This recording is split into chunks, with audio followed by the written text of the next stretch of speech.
Ah! They're here. All right. We're on. Hello, everybody. How you doing? How many people? We have 519 people in. Wow, that's a good turnout. Awesome. That's a good turnout. So happy to talk with you. This is not, is my audio clipping? Because it goes red every once in a while over here. Nope, it's not. Nope, You're fine. We're just going to keep it. We're going to keep it all. I should say good morning, good night, good afternoon, good Tuesday, good Wednesday, good whatever. I don't know, people from everywhere. Anytime I say good morning, people are like, it's not morning here, it's middle of the night. I'm like, wow, that's pretty impressive that you're showing up something in the middle of the night. So yeah, this is not the training. This is just the pre-show banter, and I'm watching Discord over here. So I wanted to talk to you. So I got some cool things that I got like the past couple of weeks. I've been into Jason, I don't know if you've been playing at all around with like alternative phones, like the Pine phone, the 64 that's running Linux or any of those things. So there's some really cool projects. I actually got my TerraCube phones, and these are nice because they're biodegradable and they're fixable. So like you can replace the battery, you can replace the screen, you can replace anything in it. So that was pretty cool, but I've got to clean up myself here.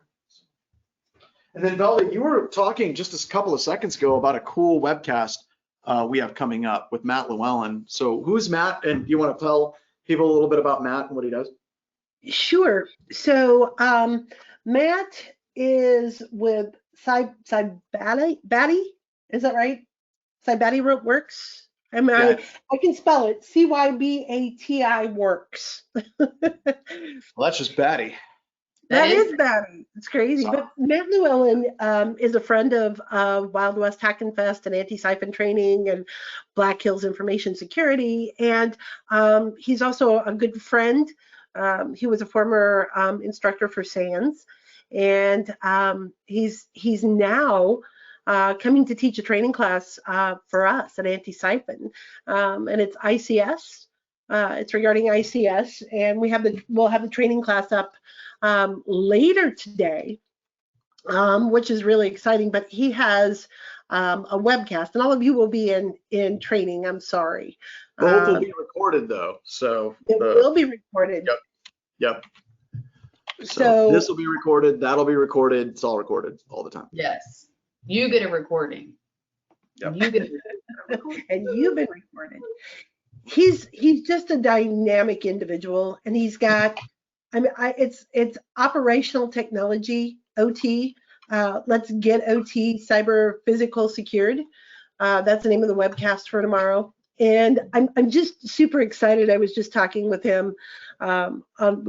Justin and I were having a call with him just a few minutes ago, and we were talking about like the airplanes and securing airplanes, and we were talking about the train wreck that just happened near his home in Illinois. And I'm so excited because I think tomorrow he's going to show you, like, one of his demos is like hacking a traffic light. Well, he has it recreated as a lab on a little tiny breadboard where you can actually learn how to do that type of stuff, which is just awesome. Yeah, he's going to be super exciting. I'm super excited to host him. His training class will be done in 2 parts. So the first part will take place April 13th through the 16th, and then the second part will take place the 27th through the 30th. So you'll be, if you purchase a class, you'll be buying both sessions, right? And you can't take one without taking the other, or you can't take the second half without taking the first half. By the way, we have Sufi is on, and it's 12:25 a.m. in Kuala Lumpur, and I just wanted to say Kuala Lumpur, Malaysia is one of my all-time favorite cities. Loved Malaysia when I was out there with Dr. Eric Cole. And when you're done, I got a story about monkeys. So go ahead. Don't let me forget to tell the monkey story. Go ahead. All right. So I'm just really excited about it, John. I'm super excited. The link will be on. If you are working for a power plant, or in gas or cars, or IoT or any of that kind of stuff, make sure to register, even to get the recordings for tomorrow's class. And take a look at the training class as soon as it'll be up. The link will be up on the website here this afternoon. So, take a look at the training course, because I think it's well worth the time. Matt's a dynamic instructor, and again, I can't say enough good. I'm really excited about him. I know John knows him very well too. So anyway, tell us your story about monkeys, because I'm sure people want to hear about monkeys. So I was teaching in Kuala Lumpur with Eric Cole, who is easily the most insane person in computer security by a wide margin for a whole variety of different reasons. So we're there, and we were staying at this resort. It was this, I think it was called the Cyber Yaya Resort. And it was probably half a mile away from the training center, because the Malaysian government put up this really, really cool cyber training environment. And every morning we had to meet at the front and wait for a bus to take us to the training environment. So Eric and I were just sick of waiting, because we'd sit there for like an hour waiting for this bus, and we're like, it's like half a mile. We're just gonna walk. And early enough in the morning, it's not too terribly hot. So we just started walking, and it was about this time that Eric started a challenge. In Malaysia, they have this energy drink called Sting or Stinger. Oh my gosh. So Eric Cole is like, you know what, John? We gotta have a competition to see who can drink the most Sting in one day. So while you're drinking your Sting, you save the bottles, and at the end of the day, we're gonna count the bottles. And I'm like, no, we're not going to do that. That sounds like a terrible idea. He's like, well, I'm already on 2. I'm like, well, then you win. So we're talking about this Sting competition. And as we're walking up to the training center, every car that goes by us is stopping and is like, hey, are you guys okay? Because it's kind of out in the middle of the jungle, and we're like, no, we're fine, we're walking. And they're like, are you okay? Another car pulls up. Are you guys all right? And they're like, get in the car. I'm like, it was warm. It wasn't that bad. So we finally get to the Cyber Yaya Resort. We get to the training resort from the Cyber Yaya Resort, and they're freaking out. Like, the staff is all out front, and they pull us into a room. They ask us if we're okay. Did we get slipped any drugs because you guys were walking in this heat? And at the time, Eric was like Ironman triathlons, and I was only mildly obese at the time, so it was fine. We're walking and getting there, and we just said we just wanted to walk. It wasn't that far. We were gonna walk, and they're like, no, are you sure you're okay? So finally, Eric just goes, look, man, we just wanted to see the monkeys, which that seemed to shut them up. They were like, oh, okay, monkeys. They wanted to see the monkeys. You know, this guy's from South Dakota, the other one's from Maryland. They just wanted to see the monkeys. From that point on, every time there were monkeys outside of the window, they stopped all classes so Eric and I could go and see these monkeys. And they insisted that we see these damn monkeys. It was like, we were sitting there talking about our cash poisoning. You're like, whoa, John, there's monkeys out there. It's like, no, that's cool. We'll just keep going. Like, no, monkeys. And they'd grab me and pull me, and they'd like point at the glass and see the monkeys right there. And it was like probably 15 times. Well, as the day went on, Eric became more and more unhinged, right? Like he was just completely off the wall, because he was drinking bottle after bottle of Sting. At the end of the day, he's like out of his mind, and then he just crashes. Like, there's just like, he finishes his class, and we take the shuttle bus down, and I take him out, and I practically have to feed Eric Cole, because he drank something like 23 bottles of Stinger that day. So he won that competition. So he doesn't feel good for obvious reasons. And then we start looking at the ingredients, and like there's like an ingredient in it that's banned in the United States as an actual illegal drug. So I just wanted to say, if you ever get a chance to go to Kuala Lumpur, you should go to Malaysia and try the Sting, but only like a couple of bottles, never 24 bottles. So there it is. We do a Wild West Hack and Fest conference there, John? We should, if they would have us. That would be awesome. That would be awesome. You know, Eric Cole was notorious for that stuff, though, John. He would drink the Red Bull. Oh my gosh, the Red Bull was. I remember Lana Emery. Remember her? She's like, I am not contributing to his diabetes. Every day it was like, I'm not contributing. But he wasn't the most insane SANS instructor. I don't know if you're aware, but the most insane SANS instructor was Jason Fossen Oh, Oh, yeah. by wide Sorry. margin. I We never did- worked with him. See, yeah, well, I'm at like 2 years from being a SANS instructor now, so I could write a book if I wanted to. I'm not, but I could. And we did the bridge tour in Sydney, Australia. And whenever you do the bridge tour, they put you in this like onesie jumpsuit, so nothing falls out of your pockets or anything because you're going over traffic. And we were like walking up this thing, and you're tethered in with these wires, right? And we get to the top, and Jason asks the tour guide, he's like, so are these wires pretty stout? And the tour guide's like, yeah, they can hold thousands of pounds or something like that, and blah, blah, blah, blah, blah. Then Jason proceeds to lean over, like we're way up in the air, and he's leaning over in traffic and kind of doing this to the wire. And he's like, yep, it seems like it's pretty snug. The tour guide about died. And he's like, we got to get off right now. You guys are done with the tour. And Jason's like, oh, it's okay. We're at the end anyway. So. Jason Fossen, I remember when he kind of got in trouble in Canada. You probably heard that story.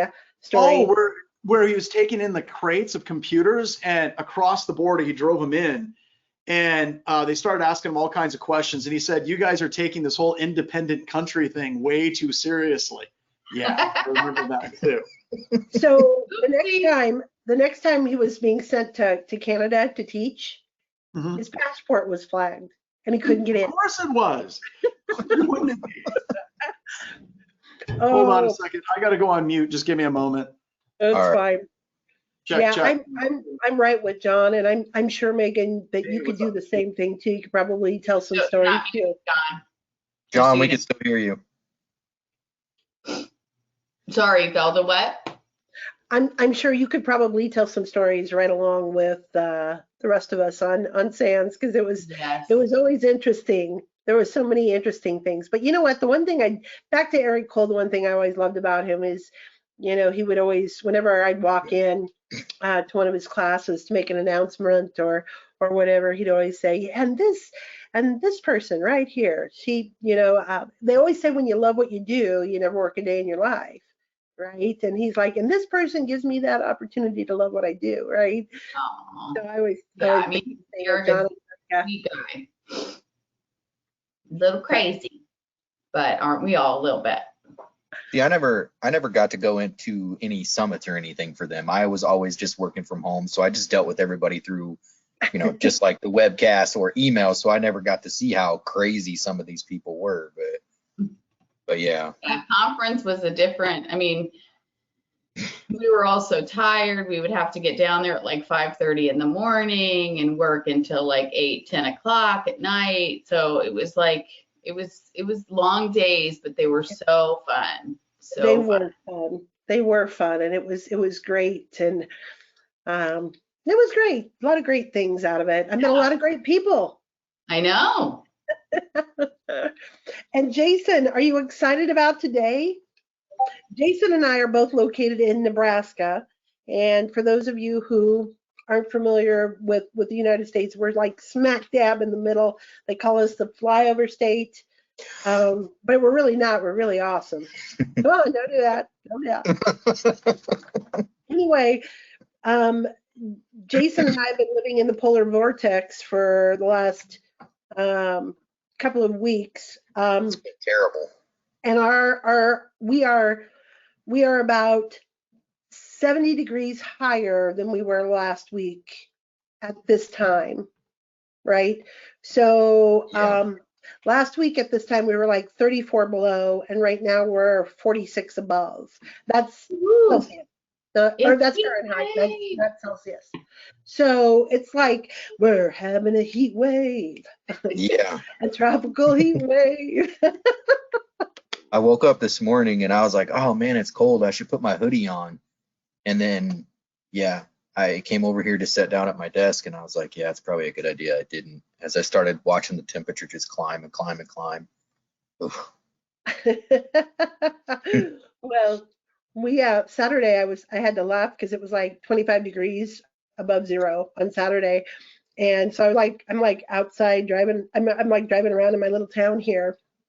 And I have the window halfway cracked, you know, and the heater turned down and the window halfway cracked because it's hot, right? My car, the sun is shining in and it's hot. And I'm like, this is crazy. And then I get back to the store, one of the stores where I'm shopping, and this guy comes walking in with his little boy, and his little boy has on a sweatshirt and a hat and everything. And he's got on shorts and a t-shirt. I'm like, wow, difference, what a difference a few days makes here. So I think we're going up to like 57 today, so in Virginia. yay. How's the It's weather? raining. It's raining, so it's above freezing, which is cool. I see that we have some people from Texas here, Yeah. so I hope that everybody is okay. It sucks because almost everybody I know in Texas, when I call them and talk to them, they all have the same story of, yeah, I have pipes frozen in my house, water bursted, I had to go out. I didn't know that they put the water shutoff valves outside of the house in Texas rather than inside of the house.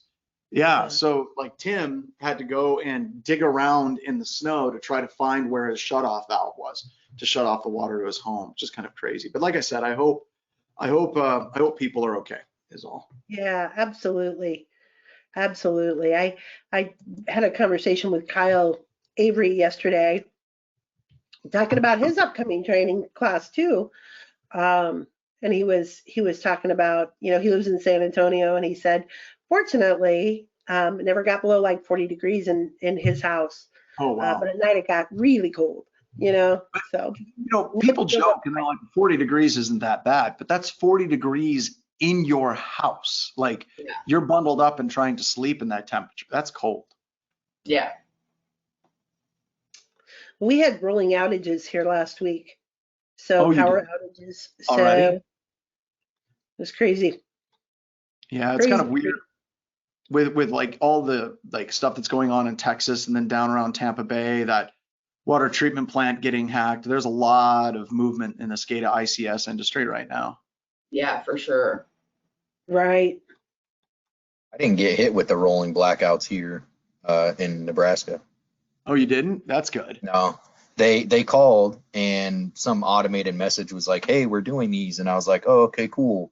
So I got everything set up with everybody else here to say, hey, look, the rolling blackouts are coming.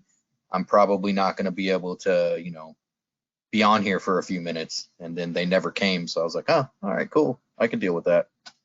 Yeah. I'm going to pin this message in Discord. It's from JD50 and it's pinned, and it's this person says help out here. It's helping to feed Texas. Yeah, So, please. If you have a chance, please donate. That'd be great. Yep. I just pinned it. So it's in the live chat and it's pinned. Oh my gosh. My Stog nap said 24 degrees Celsius in India. That's really comfortable, actually. That's not bad at all. It's pretty comfortable. That's pretty nice. What is that in Fahrenheit? Do we know? I think it's in the 70s. 32 plus 24, right? It's like, isn't it? It's 32 degrees. No, I Zero don't think. Celsius I don't is I think it's warmer than that, actually. I think that's warm. It's really warm, isn't it? Boyd just said stop flexing.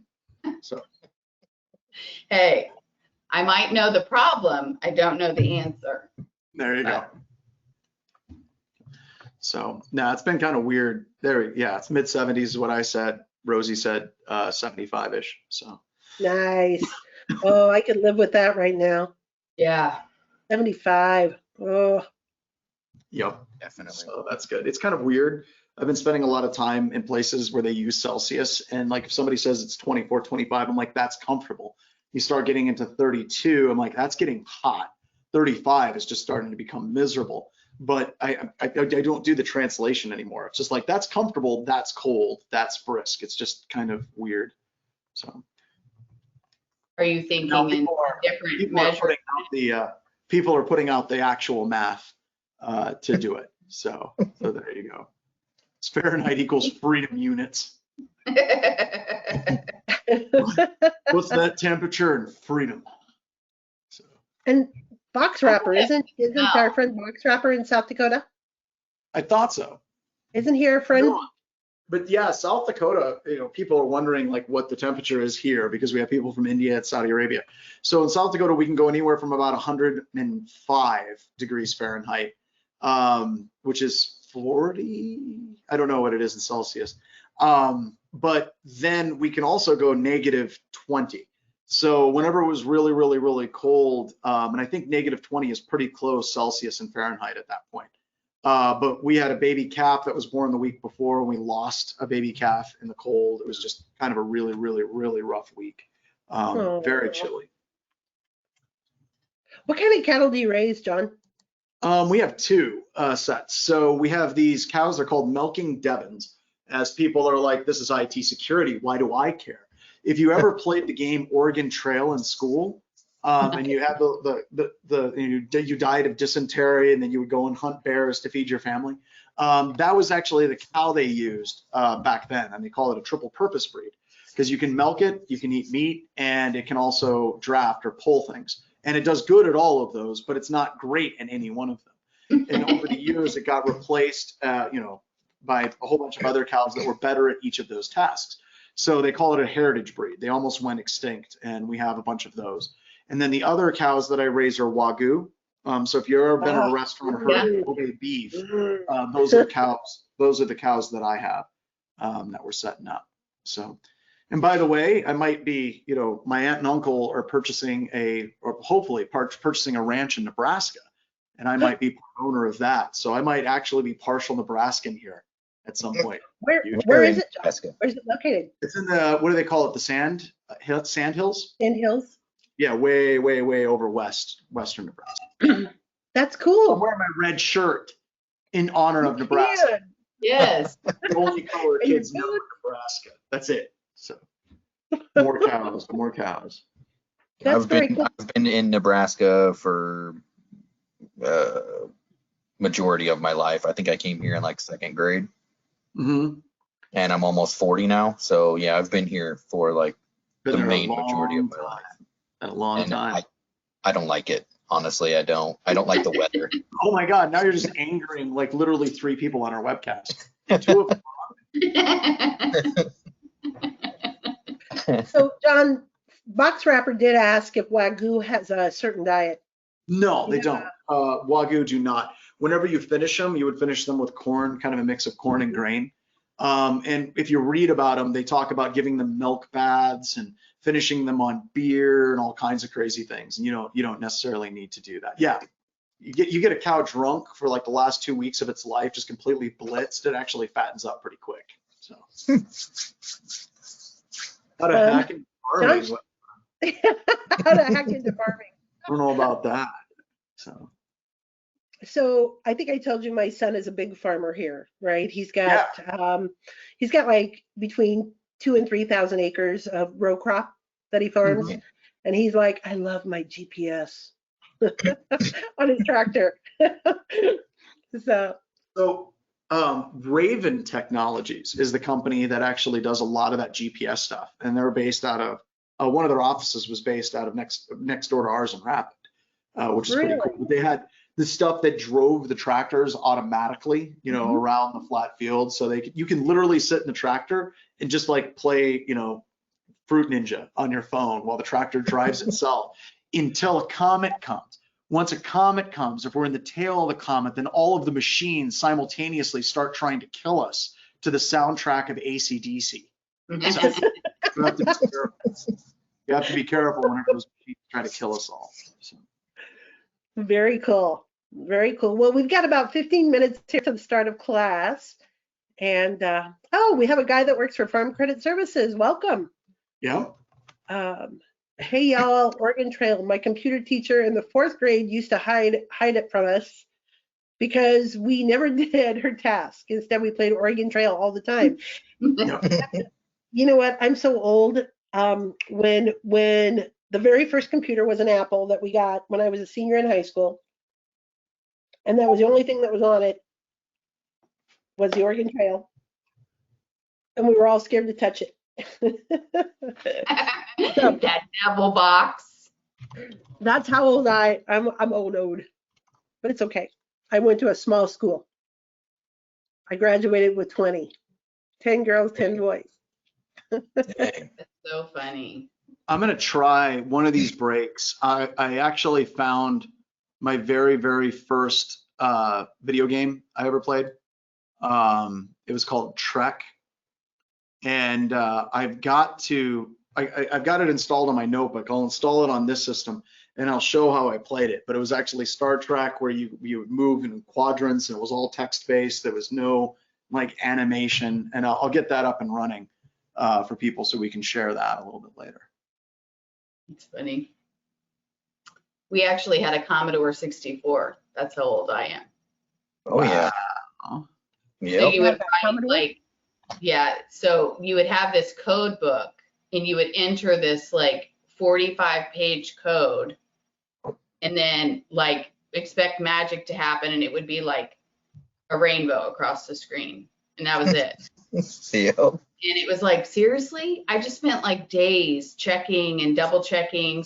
Because once you hit enter, it was gone. You couldn't go back and fix anything. So, yeah. Somebody Okay. just asked if John played Pong. Now, when I was did. it? I played a lot of Pong. Yeah, I did. I did. Basic on cassette. I played Hunt the Wampus. On 2-1. Office.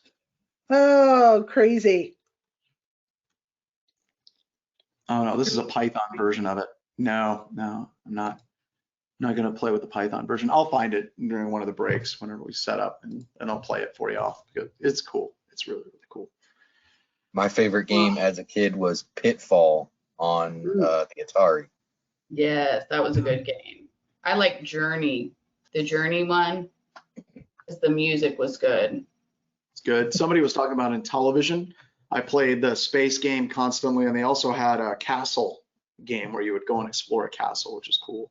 So then we got, some younger people. They're big into Contra, and we're playing the text games or the Pong games. So that's fine too. Up, up, down, down, left, right, BA, start, or is it select start? I can't remember. Select Start. It is select start. Pinball. Yes. Metal Slugs. I actually, I have that on the emulator. Metal Slug. I actually have that on my little game system that I hook up to the arcade, the RG350. It's a little arcade emulator. It has 1,700 games and it has all the Metal Slugs on it, which is just really super cool. So I played that game quite a bit as well. Do I experience burnout in my career? Yes, that's why I have cows and a ranch. To get around burnout, the best thing that you can do is get out of your head. I talk about it with my family. It's like I've got to get my head out of my own ass because you start spending so much time in security and you spend so much time, like you end up going to conferences and people call you thought leaders and things like that. But if you're shoveling shit from a cow, I don't care who you are. That is a great denominator. You're cleaning out a barn, you're cleaning out a chicken coop, you're doing that type of stuff. And it's a great level set. And that actually helps me out with my burnout quite a bit. So Ah, I did a lot of that with I used the naughty word in the context of how the word was supposed to be used. So Yes, I think you're so. good. my aunt and uncle used to have a farm with chickens and cows and horses. Yeah. And you have chickens, John, right? You have chickens? Oh, yeah. We got What chickens, else do you goats, have? pigs, cows. Sheep? Yeah, chickens, goats, pigs, cows, bees, dogs, and cats. So Bees? And pigs. birds. You've got Yeah. other birds, don't you, John? I have some cockatiels. That's right. That's the cockatiels, fish, guinea pigs. I have too many animals. It's like old MacDonald had a farm. Oh, I remember kids when they were little coming to Sands events, and I always loved the Landon because he would come in with his cowboy boots on, and he'd tell me about getting his eggs out of the chicken house. And I just remember one time we were in San Francisco, and there was this big bread store on the wharf, and they made like animals out of the bread, out of bread. So he came in and he goes, I just saw a big alligator. And I said, you're in California? I don't think so. I don't think that's the way that works. And he was So, talking about that. My favorite Landon story was whenever he was a toddler. Actually, he was just in the process of trying to get potty trained.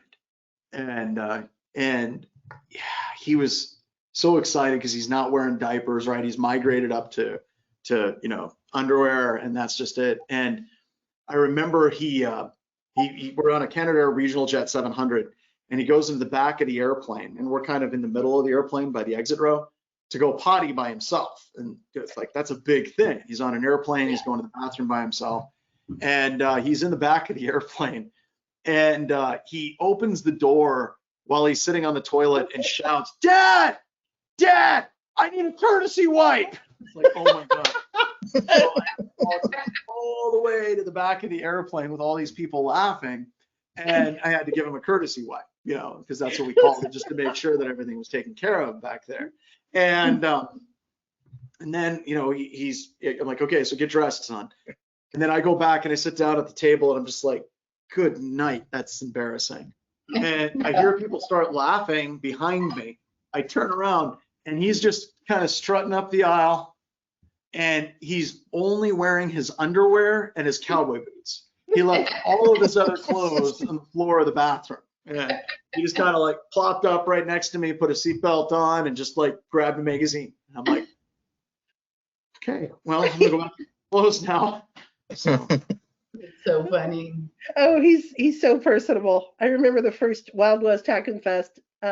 He walked up and said hi to me, and he remembered me. And I said, "Where's your brother and sister?" And he goes, "They don't come to this stuff. They're teenagers."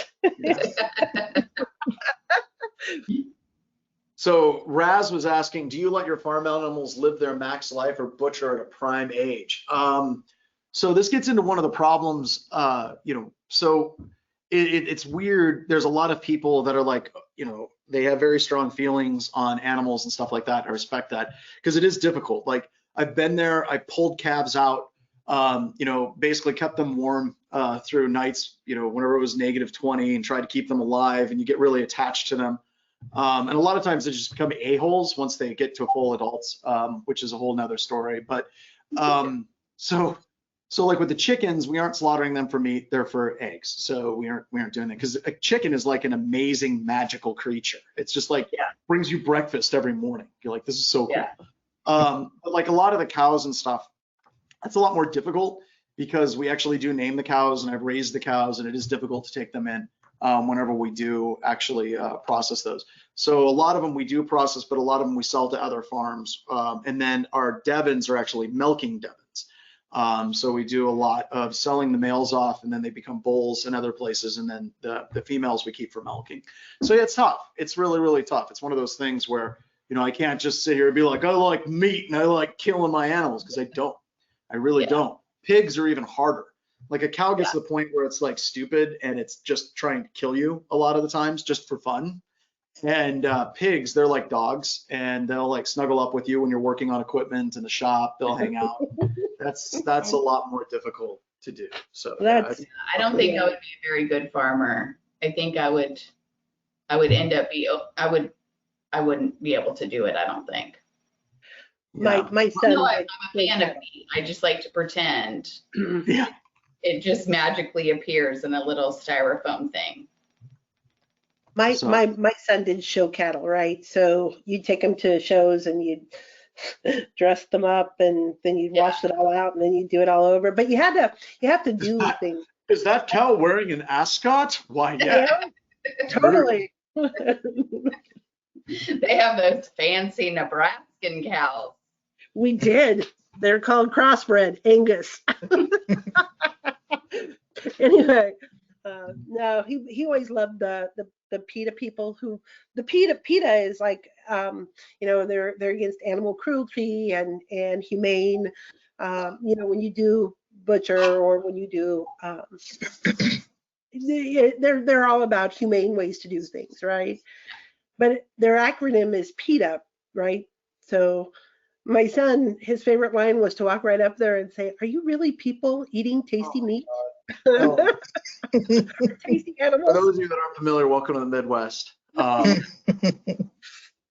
And this isn't actually the training, in case you're wondering. This is the pre-show banter. I know it sounds very training-ish. We're not going to get into an argument about PETA because that's going to go all over the place. It gets crazy. Right. Well, this John Bailey said cows killed my great grandfather in high school. That, yeah, you don't want to be careless around cows. My great grandfather was also killed by a cow, which is weird because I come from a line of ranchers. They're like, hey, we got killed by a cow. Let's keep doing this. So, all right. So there's a couple of questions relating to the class. Are there any changes to the SOC Core skills and ADHD VM? If you're running the one you were running a few weeks ago, you're fine. That's going to be the exact same VM that we're using for this class as we used in the last class. So we're trying to keep it completely set up. So it's going to be consistent.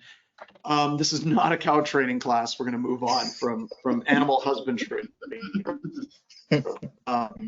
Live by the cow, die by the cow, right? But yeah, we will be using the exact same VM, and the slides I have posted to the room slides February 2021. So if you want to pull down those slides, you can. We are going to shut down the memes here in just a little bit on the main channel. So I want you all, like, let's get the memes out of your system. So I'm going to go ahead. I'm going to go to my GIFs and I'm going to do a search for. There we go. I'm going to throw in a GIF. You guys do your GIFs. Let's go ahead. Let's get this out of our system as well. So before we will be shutting them down. And I'm talking about that specifically because if you look at the channels we actually have a meme chat where that's completely unlocked, where you can do whatever you want. You want to show memes of cows or hi, I'm an egg or Mr. Clippy or any of those things. The cow pole dance didn't pop up. I really don't even want to know what the cow pole dance actually is. But you have your space for memes because they can get very distracting for people that are talking about the class. We want to make sure that that's all set. People can do these things. There we go, just getting it out. There we go. People are talking about Naomi Buckwalter's webcast. Apparently, that was a hit, which totally not surprised awesome. by at all. That was really, really good. So totally awesome. If you have problems with the VM, we have an amazing staff of people that are helping out for training support. That is over in tech support. So if you have just tech support issues, pop over there and ask some questions in that particular room. And a lot of times it's VM questions, and almost all those VM questions, I would say probably 70% of them are people that aren't following the instructions. They get the 7-zip file and they just start running it in VMware and it doesn't work, or they're running VirtualBox instead of VMware and they're like, oh, I'm getting all these errors. Follow the instructions all the way through. Be very, very, very diligent about that, and most of the issues that you will encounter will actually go away. So that's where your tech support questions can go. The question is, are we going to cover MITRE end to end or just from a pen test point of view? We're looking at it from a pen test point of view. I might bring up a spreadsheet a little bit later where I've gone through about, I don't know, a couple hundred pen tests, and I'm looking at the vulnerabilities that keep showing up again and again and again and again. And we're going to cover what are the 11 things that you can do that'll shut down the vast majority of successful attacks that organizations encounter. The problem with the MITRE framework, and it's not really a problem in the framework per se, but one of the problems in the MITRE framework is there's so much that is very rarely used, or it's a very specific technique that was effective a couple of years ago. It's kind of getting into that CVE bloat where there's so many different techniques that are out there. I really want to focus on what are the security defense techniques that can stop the vast majority of MITRE techniques that are out there. So the question is Thundercats. So let's talk about shirts for a couple of seconds. We actually started something called the Spearfish General Store. And hopefully we can get you a link for the Spearfish General Store here in just a little bit. But we do these different shirts for each season. I think we're in the winter or spring collection. And this shirt is the Red Team shirt. It's probably one of my favorite shirts because it has the Thundercats style logo. And instead of an actual cat, it has a raccoon, which is our Red Team mascot, or as we like to call it, a hash panda. We also have some other shirts that I'll be wearing throughout the training. I will show the threat hunting shirt, the blue team shirt as well. We have a number of different shirts. And then also authorized pen testing is not a crime. So those are shirts that you can buy. And then we can also buy the backdoors and breaches, which we'll talk about quite a bit in this class, which is a card game that we give away for free at real conferences with like real people talking to each other. And but we can't just give them away for free for shipping and things like that. So we charge like, I think it's like $10 or something for a deck of cards. And you'll learn more about how that actually works as well. So that is what the shirt is. And I think we're ready to get started. Perfect. Yeah. Jason, Thanks Velda. so much for letting us join. Have a great week, everybody. All right. Great. Now I need to share my screen. And there we go. I'm going to show my slides. And I think we're ready to go. All right. So everybody, thank you so much for joining a gentle, caring introduction to computer security. My name is John Strand. I am the owner of Black Hills Information Security. I've been doing offensive and defensive security practicing for probably close to 20 years now. Actually, no, we're over 20 years. So I've been doing this a long, long, long time. My beard is not quite as white and as long as I would like it to be that older person that's like, you should use Linux for everything. I'm not quite there. But I wanted to create this particular class and get it out for the community. And before we actually started jumping into the course itself, I need to explain why this class exists and how this class is fundamentally different than the vast majority of security courses that are out there today. First and foremost, this class is an intro level class. It's basically 2 days of content that are the core security concepts that everyone needs to understand in order to defend their networks. Okay, so that's what we're covering. I'll talk more about what the overall objectives and the outline is here over the next couple of slides, but it's an intro class.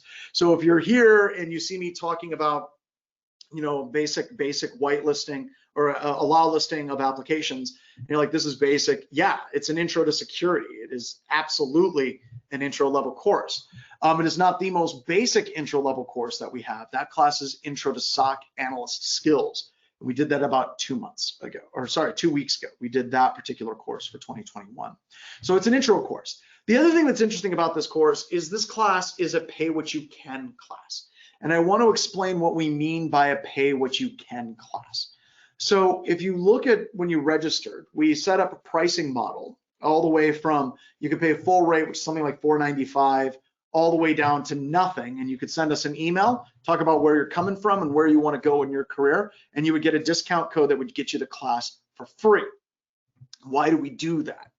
I look at one of the major problems that we have in computer security is a concept of gates. Now, whenever I talk about gates, a lot of times people think that I'm talking about intentionally placed barriers that keep people out. And a lot of that is untrue.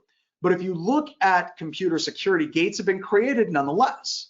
So if you're looking at computer security, and this is a problem that we wrestled with last year, about a year ago, we had a lot of people that were out of work due to COVID, right? People that were laid off. And whenever I'm traveling, I'm constantly hearing stories about people that are trying to get into this industry, but they don't have the funds to actually do it. And then whenever you're in the industry, we have a number of people in the industry that are saying we need more African Americans in the community, and they're right. We need more women in the community, and they're absolutely correct. We need more Pacific Islanders. Yeah, absolutely correct. We need more people from Europe, from India. We need more Canadians. We need more South Dakotans. We need more people from West Virginia. We need more people from Hawaii. All of those things are correct. The problem I have is a lot of times how the industry tries to address these issues is not systematic, it's piecemeal. So they basically say, here's scholarships dedicated for people of a particular ethnic group or a particular gender or sexual orientation or preference. That doesn't actually fundamentally change anything at all. Makes people feel good, scholarships were handed out, but it doesn't actually change the game. And the only way that you can actually really change the game and to tear the gates down is to create a pricing structure that makes it accessible for as many people as humanly possible. And that's why my courses at Black Hills Information Security and Wild West Hacking Fest are pay what you can. We have some people that can pay $495. We have some people that pay $195. We have some people that can't afford anything. And the thing that's been most amazing to me, as we put these courses together over the past year is one, just how many people are attending. We've had 3,000 people. This one's about 1,500 people are registered for this particular course. But the sheer number of people, not just in the United States, from a wide variety of ethno and socioeconomic backgrounds, but a huge number of people that are also here from places that I would never see at a SANS conference, places like India, places like Kuala Lumpur. There's a large number of people from around the world that would have never have had an opportunity to get amazing security training because they just couldn't afford it, because money is ultimately the gate that we need to overcome. So this class is meant to be that class that tears that gate down to get you inside and started with computer security, with some of the best security training that you can get, all right? Now, that being said, 2 additional things about this course. There are people that paid for this course. And I have had people that said, well, John's a sucker. I'm going to take his class for free, and it's an absolute idiot that does that. And that's fine. Those people are a-holes and they're in this class. If you're here, that's great. Fantastic for you. You gamed the system by taking advantage of something that I literally put out for anybody. Well done, I guess. However, there are people that are intellectually honest, and there are people that did pay, a good number of people that paid, and they're really the people that make this entire class possible. And I would like all of you to say thank you to those people. Just take a couple of minutes and say thanks, because they make it possible for everybody else. And I greatly appreciate what they do. So just say thank you.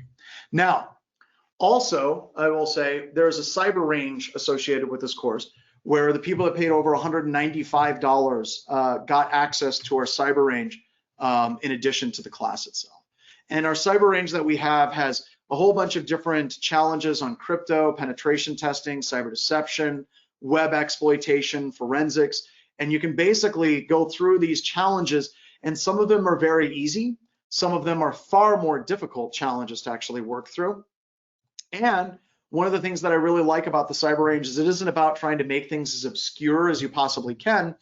If you need a hint, you can just take a hint. It's perfectly fine to just take a simple hint on the challenge. And you know, and the hints are designed in such a way to make them very, very, very on the nose. So once again, I'm not trying to make it so it's impossible for someone to solve the challenge. So, you know, it's all about that base. Perhaps Megan Trainor was right. It really is all about that base. No penalty for that. We got another one. What do we have here? Google this one. Yeah, this one's pretty simple. If you just Google the answer to life, the universe, and everything, which we know to be 42. There we go. I got that question. Hooray, I got my first points. And the scoreboard and the stats actually feeds into a certification program. Because once again, when we're talking about this class, you're taking this training, some people can't afford certifications. Some certifications are like thousands of dollars to get. This one comes with a course if you paid over $195. If you didn't pay and you would like to gain access to this, we also try to make it very affordable. It's $30 a month. And that gets you full cyber range access, that gets you access to the certification, the dashboard and the leveling system. So you can go and apply for a job and you can say that I am ACE-T certified at level like 5, 6, 7, 8, 9, 10. So if you want more information, we're going to post up a link for the cyber range and you can register if you choose to. All right, so that is some general overall housekeeping. Let me get started. All right. And that's another thing I would like to ask. Bexo basically said, I will definitely pay it forward. Please do, you know, and please, if you have family members, I'll give you an example. So I came up and I actually washed dishes and I was a cook for about 10, 15 years of my life, a lot through like middle school, grade school, actually, all the way through high school. And I came across a ton of people in the industry that just wanted to get into computer security and they couldn't. And we have one individual, Keith, who was not working in IT security, who is amazing. And he was able to make that jump into this career because of a lot of the training and the things that we do. And there's a ton of people out there that would love to help shore up the shortage of security professional help in the industry today. They just can't because they don't have money. So that's what we're here. So please pay it forward as well. So we'll get a link for the registration. Megan or the Hawk will get it out to everybody for registering for the cyber range. So we'll see that here in just a couple of seconds. All right, so what is this class? So as I said, this class is meant to be a bootstrap security class.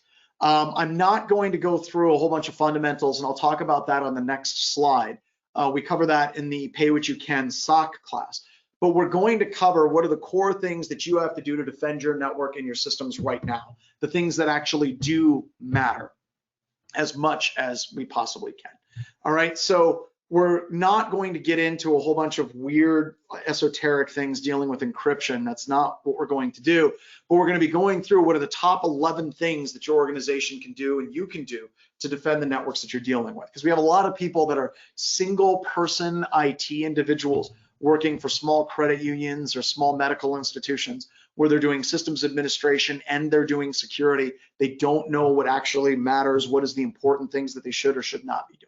So we want to focus on those 11 topics, and we'll break those out as we progress over the next 4 days. I am not going to cover Intro to Windows command line, even though we will use the Windows command line, and the labs are very, very simple to use, copy and paste, easy. I'm not going to spend a lot of time covering what are the core commands that you should know on a Windows operating system.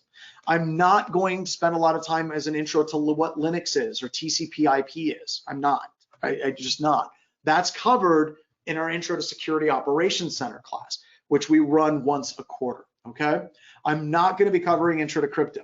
There are Intro to Security classes out there that have an entire day dedicated to crypto. It's a waste of your time, I'm sorry. If you're studying for CISSP or you're trying to get into security and they're gonna talk about AES and block ciphers versus stream ciphers, DES and all these different things, at no point in your career, for the vast majority of you, like 99.99% of you, are you going to sit down and start taking apart a crypto algorithm? You're not. I think that Bruce Schneier had the best quote ever on this. Somebody asked him at a conference, they said, Bruce, have you ever encountered a type of crypto that you have not been able to crack? And Bruce said, look, you never attack crypto, even bad crypto, you never attack. You always attack the implementation of that crypto. And that is something that is absolutely essential to understanding the overall problem set that exists with crypto. There are people that absolutely need to know it with advanced mathematics degrees. Let them do their job. And then you make sure that it's actually implemented and following some guidance. I'm not going to go through these different things. I'm not. I'm not going to go through security models. I'm not going to go through the Bell LaPadula or Bell LaPadula or the BIBA or the Clark Wilson model. I'm not. Because I studied that garbage years and years ago, and at no point ever has anybody said, you know what we should really do is a Chinese walled garden approach to computer security. Never, ever, never once. Doesn't come up. I'm not going to get into the common body of knowledge. I'm not going to get too deep into the NIST 800 series. I'm not going to talk about data loss prevention because that crap doesn't work. I'm not going to talk about the exploit du jour. Instead, we are going to absolutely focus in on what actually stops attacks. Now I'm going to address this. Sharp basically asked a question and says, I wonder if SANS is pissed that John is doing this class. Maybe, maybe not. If you look at what SANS is, this class is not a 6-day training course, right? It isn't. If you want 6-day immersive, like in-depth training from the best people in the world, you go to the SANS Institute. They're the best, absolutely. But not everybody can afford the SANS Institute. So that's why I'm here. And that's why I'm focusing on 2-day classes and what we're doing. So yes, this session is recorded. Absolutely. It is going to be recorded. In fact, there is a little room over there in Getting Started in Security called Recordings Feb 2021. So there you go. So it will be recorded. So you'll have access to it. I think, correct me if I'm wrong, folks, but I think it's like 6 months after class, you'll be able to access the recording. Why is DLP crap? DLP is great for keeping honest people honest, but it's never stopped an attacker. I've never seen a pen tester say, oh my God, they stopped me because they have DLP. Doesn't happen. So yeah, I'm not going to talk about it. It seems like it's a good idea, but there are so many ways to bypass data loss prevention. Like I said, it's great for keeping people honest in what they're doing. Like they're not going to send off an email with a bunch of social security numbers, but for actually stopping a real attacker, no. And I know there's people that work for DLP companies that would love to like argue with me on that and say, well, our product's best of breed. Great, let's have that conversation. You'll lose. All right, so there's a number of ways to go through it as well. So this is a 2-day class spread over 4 days, Sherlock. So I found with teaching at the SANS Institute, whenever I teach like 8 to 9 hours a day, 6 days in a row, people's brain turns to mush at the afternoon of day 2. They really can't handle much anymore. They just kind of sit back and start enjoying the ride. They're like, well, he's doing stuff and saying things, but they don't retain hardly anything. So what we wanted to do is take the idea of a 2-day class and spread it into 4 half days, so it's easier for people to digest. And what happens is people will actually show up and they will absolutely go through and ask me additional questions, because they can actually deal with the content that I've given them within a 4-hour period as well. All right, so that spreads it out. A little bit. All right, so like I said, we're covering what works, folks. I'll talk about it a little bit more, but we do about, I would say 650 security assessments per year. And there's a lot of things that people talk about, like we talk about data loss prevention, right?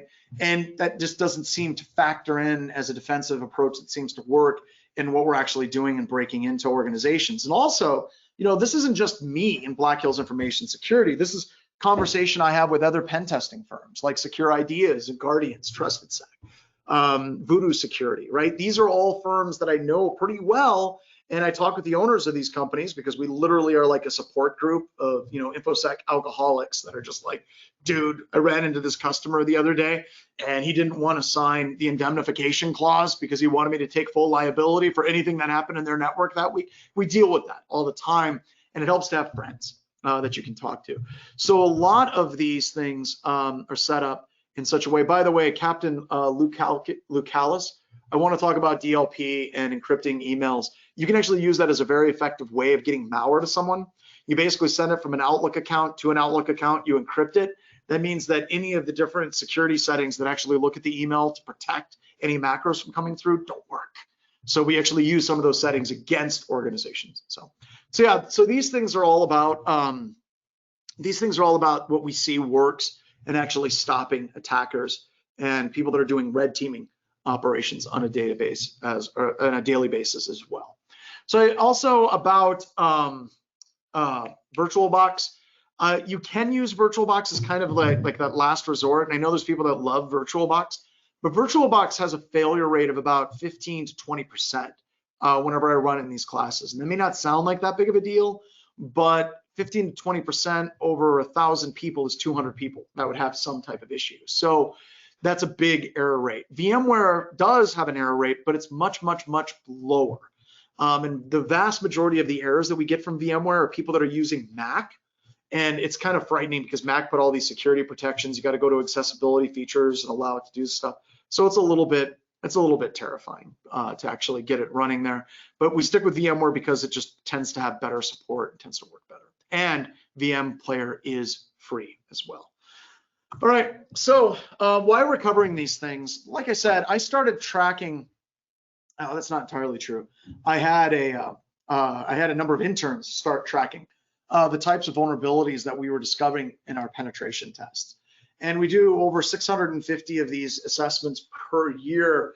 And we really started seeing this repeating themes of what were the defenses that organizations would have in place that would actually be effective to stop us. So the question was, is the same VM that was used in the SOC Core Skills class in December? I believe so. I know it's the one that we used 2 weeks ago in that class, but I think it's the same one. I think it's the same one as well. Oh God, here we go with the tests. So fresh hell, there is no test, okay? I'm gonna make this abundantly clear. What you're seeing is a bunch of jackasses from my SOC class that started a joke constantly asking me, is this going to be on the test again and again and again? No, there is no test for this. It's okay. So if you see it, it's an inside joke. Congratulations, you're back in on the inside joke. So welcome. All right. So all this stuff was based around what would actually stop us from being successful if we're trying to break into an organization, right? And I wanted to boil it down to what actually works. Now, this isn't the entire universe of security. So if you're thinking of this class, think of it in terms of, imagine you're a security administrator, you literally got dropped into an environment, you're literally the only one. What are the top 11 things that you're going to do? And you focus on those. So I'm not going to go through create an asset inventory, even though that's incredibly important. I'm not going to go through doing a software inventory, even though that's incredibly important. I'm not going to go through having an incident response plan, even though that's really important. I'm going to focus on the things that'll actually stop the attacker from being successful in your organization. So that's what we're actually going to focus on in these next 4 days. Now, this kind of takes a little bit of unlearning, because one of the problems that people have when they first, whenever they first get into computer security, is they start reading books and they start talking again about those things like what are the different security models. They start talking about the different types of crypto, and your head starts bleeding, right? They start talking about old transport protocols, like, oh, well, we got to learn Banyan Vines and IPX, and it's just like you have a really, really hard time keeping up with what you should be doing, because there's so many things that people tell you to do that it's hard to focus on those things. So we want to unlearn a lot of that, focus on these core fundamentals. Also, we're going to be tying this class to the MITRE ATT&CK framework. And part of the reason why we're going to be doing this is the MITRE ATT&CK matrix is probably one of the most important things that has happened in security, in the fact that a lot of offensive techniques were really kind of a dark art. If you were doing offensive security, you were like a dark wizard and you knew a bunch of things, and you had a group of other dark wizards that you talked to and you shared techniques, and it wasn't in public domain. And MITRE started looking at the techniques that actual real malicious attackers were using, started mapping those, and those actually mapped really closely to what the offensive pen testing community was actually doing as well. Now, May brought up MITRE can be a little bit overwhelming. That's absolutely correct. They're completely correct. And what I wanted to try to get people to focus on with the MITRE framework is really kind of boiling it down to not learning each individual technique, but what are the things that we can do to defend a network that actually take out entire classes of techniques and render them useless. So if you look at something as simple as turning on your host-based firewalls, enabling your host-based firewalls so workstations can't talk to each other takes out a huge percentage of the MITRE ATT&CK technique matrix, especially in the area of lateral movement. So instead of trying to alert and stop each individual technique, turn on your host-based firewalls, you've shut them down. User entity behavioral analytics, same type of thing. Moving and using something like real intelligence threat analytics for egress, data exfiltration, or command and control removes an entire column of the MITRE ATT&CK technique matrix. So the whole point of this is, how can we not try to defend against each little square, but how can we do this defense wholesale across the entire organization? And there are ways that we can do this, and this is very, very, very easy to do for many of the techniques. Some of them are a little bit more difficult as well. So this is kind of weird to start this out, because people are like, yes, MITRE, yes, attacks, yes, defenses. And I go into my first section, it's like compliance and the critical controls. People are like, damn it, this isn't interesting. This is compliance. Why? Why are we starting with compliance? All right, so let me explain why we're starting with compliance. I kick this cord out. So when we're talking about these 11 things, I said these are not the only 11 things that you should be doing, okay? These 11 things are kind of the important triage. We call them like the atomic controls, the important triage things that you should be doing, okay? Now, if you're getting started in security though, you need a roadmap for the other stuff that you should be doing, all right? Now you could use the NIST 800 series. You can start with NIST 853. We have people talking CMMC, which is really, really important as well. You could do ISO standards. You could do the NSA guides. You could do the Australian top 20. You could do PCI, absolutely, you could. You could do NERC-CIP defensive recommendations. Oh my God, we've got a problem in the fact that there's literally dozens and dozens of compliance frameworks out there that you can work through. And it's also very, very, very common for organizations to have multiple audit and compliance frameworks that they're beholden to. So you'll have somebody that's in the United States, they're doing NIST, and when they're going to Europe, they're doing ISO standards. And you have to be in compliance with both of those standards. And it makes things very, very difficult to actually do that, because you end up spending more time filling out audit and compliance documentation than you actually do securing your environment. And this kind of becomes this weird sort of stand-in for actual real security. So there's people that are in compliance, and I actually came up through compliance. Whenever I first was started in security, I was doing lots of compliance work, and then I moved into penetration testing. But it's difficult because you'll run into people that don't know anything about the technical aspects of security. They don't know anything about actually defending systems, what settings actually mean, but they can quote compliance frameworks chapter and verse. It's like they're walking around going DD-MAU, NIST 853, line 42, you know, they got that stuff memorized inside and out. And somehow they look at that as an adequate replacement for actually understanding security. And that's garbage. Don't do that. Don't, as I like to say, don't party with those people, okay? Because if you want to be good at security, you have to actually understand the technical underpinnings of what you're doing and why you are actually doing it. So years and years and years ago, we were talking about the SANS Institute. And I saw some people talk about SANS, and no, SANS is my home. That's where I came from. They're my brothers and my sisters, and I love the SANS Institute. So please don't try to make a thing, okay? I retired because I got sick of traveling 8 to 10 times a year and being away from my family for like 60, 70 days a year. Couldn't do it anymore. So I'm doing this instead, because after I'm done here, I get to go hang out with my kids. So let's talk about some good things the SANS Institute has done. Years and years ago, Alan Pollard came into a room with a bunch of SANS instructors, and he had this idea. He said, there's a problem in computer security today, and the problem is there's too many compliance frameworks. We're like, this is brilliant. Everyone gather around. Alan's talking and stuff. He's gonna do some teaching. So we all sat down. Some of us were at his feet. Some of us fainted. But Alan started talking about how there was a problem in computer security, that there was way, way, way too many compliance frameworks out there. And he had this idea. And the idea was, he was going to create another audit and compliance framework. And everybody started laughing. Anytime you have a problem, you're like, there's too many audit and compliance frameworks out there. We're going to make another one. You didn't fix the damn problem. You literally just added to that problem. But Alan had a bigger idea in mind. And he brought in a bunch of instructors, and eventually James and Kelly Taralla became the shepherds of the critical controls. And they now have pretty much ran it for years. They're the main authors of it. Everything goes through them.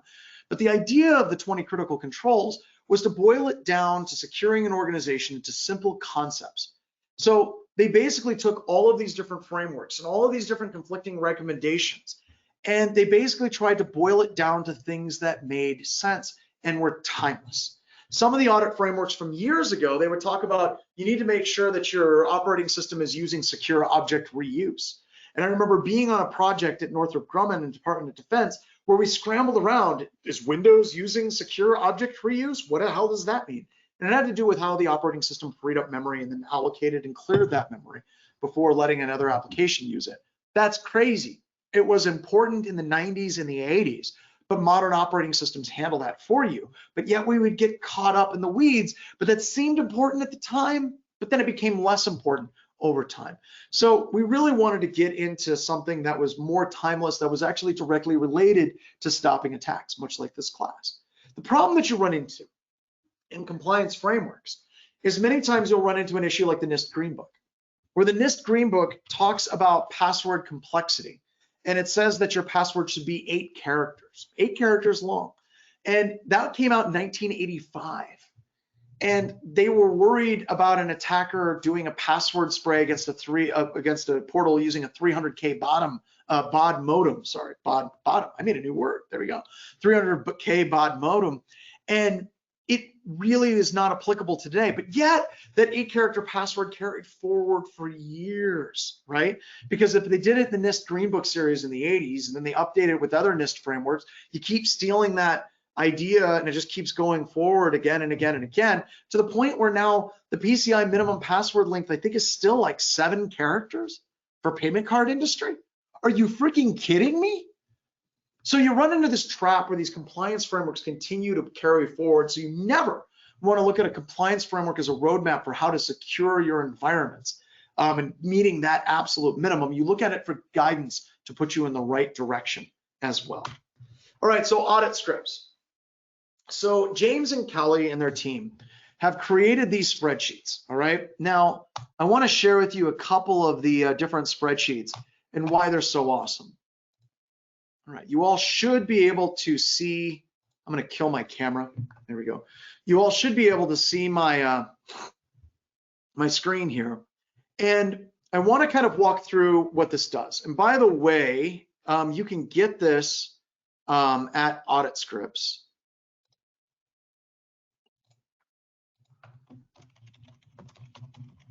Great, I'm using Bing. This is going to end well. So if you go to Audit Scripts to the critical security controls, I feel like I'm putting my life in Microsoft's hands and it scares me. Here we go. Giving you a link to get these resources because the spreadsheet I'm going to show you is free and you can all get that. Wow, that did not render well at all. There we go. There we go. I'll try to put that again. There we go. And the critical security controls has these spreadsheets down below. And I already downloaded them to avoid the BHIS hug of death. There we go. And they have like the executive assessment tool, but I'm going to show you these two. The main assessment tool and the controls master mapping as well. Let me know if it goes down while you're all downloading these spreadsheets. So what this does is this dashboard gives you your overall rating. All right, so if you look right here, you have your attack activity, initial access, execution, persistence, privilege escalation, because they've mapped it over to the attack framework for MITRE already. And then if we go into each of these different critical controls and we actually set our security, like we can say that we have a policy that's defined and it's implemented, and I can basically take that and move it down. I can say this control is actually implemented on all of my systems. There we go. There we go. My overall rating for this particular critical control is now 50-50, right? And if I go back to the dashboard right here, you can see that our detective capability for that attack framework is at moderate, right? So if I go to a different, one, let's go to this one, right? So if I go, this control is actually implemented. It has all the different components of this control on the left-hand side for like password values and things like that. And you can see, once again, my overall security rating score is going up. Like you can see what's actually moving and you can get like an overall dashboard for my organization as a whole. Now, the Hondo P, these spreadsheets are at this website right here. I just posted in Discord for you all.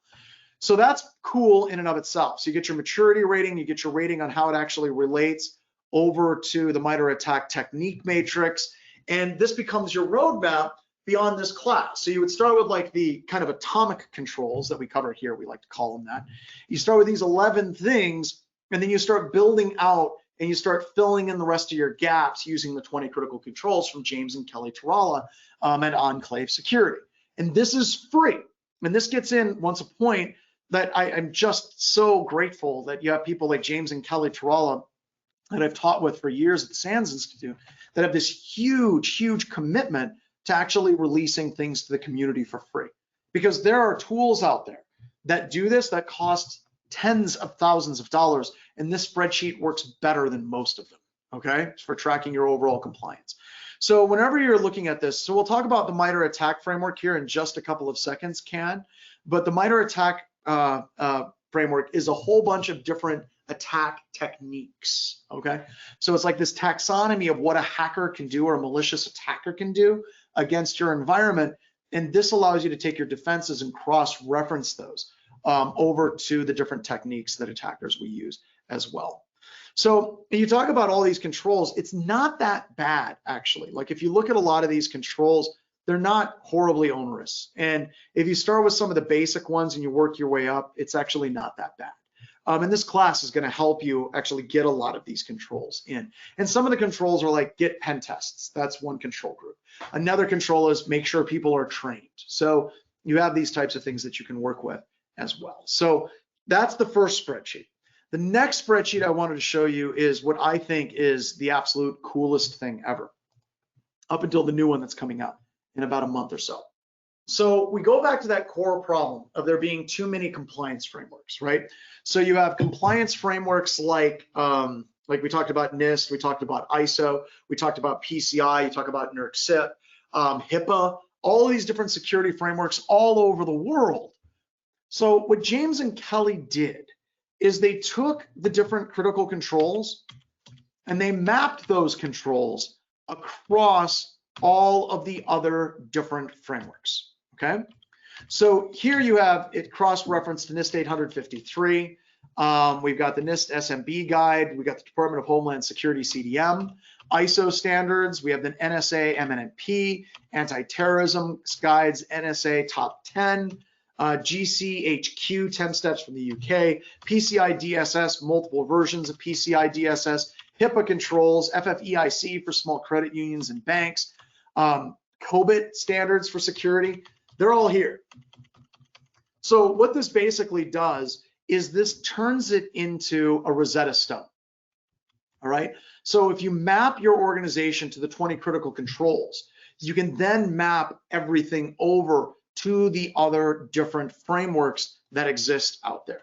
So like I said, when we're talking about this from a security perspective and getting started in security, this is incredibly important for you to have the ability to set up a roadmap for your organization that makes sense and is in fact durable as well.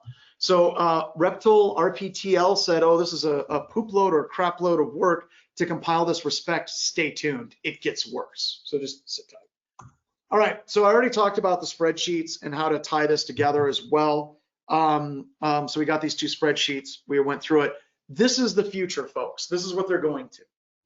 So what happened, and this isn't released yet, okay? So this does not exist. This is coming out in the next 30 to 60 days, and we will be releasing it at Wild West Hacking Fest. You're already on the list. Very rarely do we do a mailing list to everybody at BHIS, Wild West Hacking Fest, and Active Countermeasures. When this is released, it's going to be one of the rare times where we unify every one of the mailing lists between BHIS, Wild West Hacking Fest, Active Countermeasures, and do a mass blast to all of the people that we have. But this is important, all right?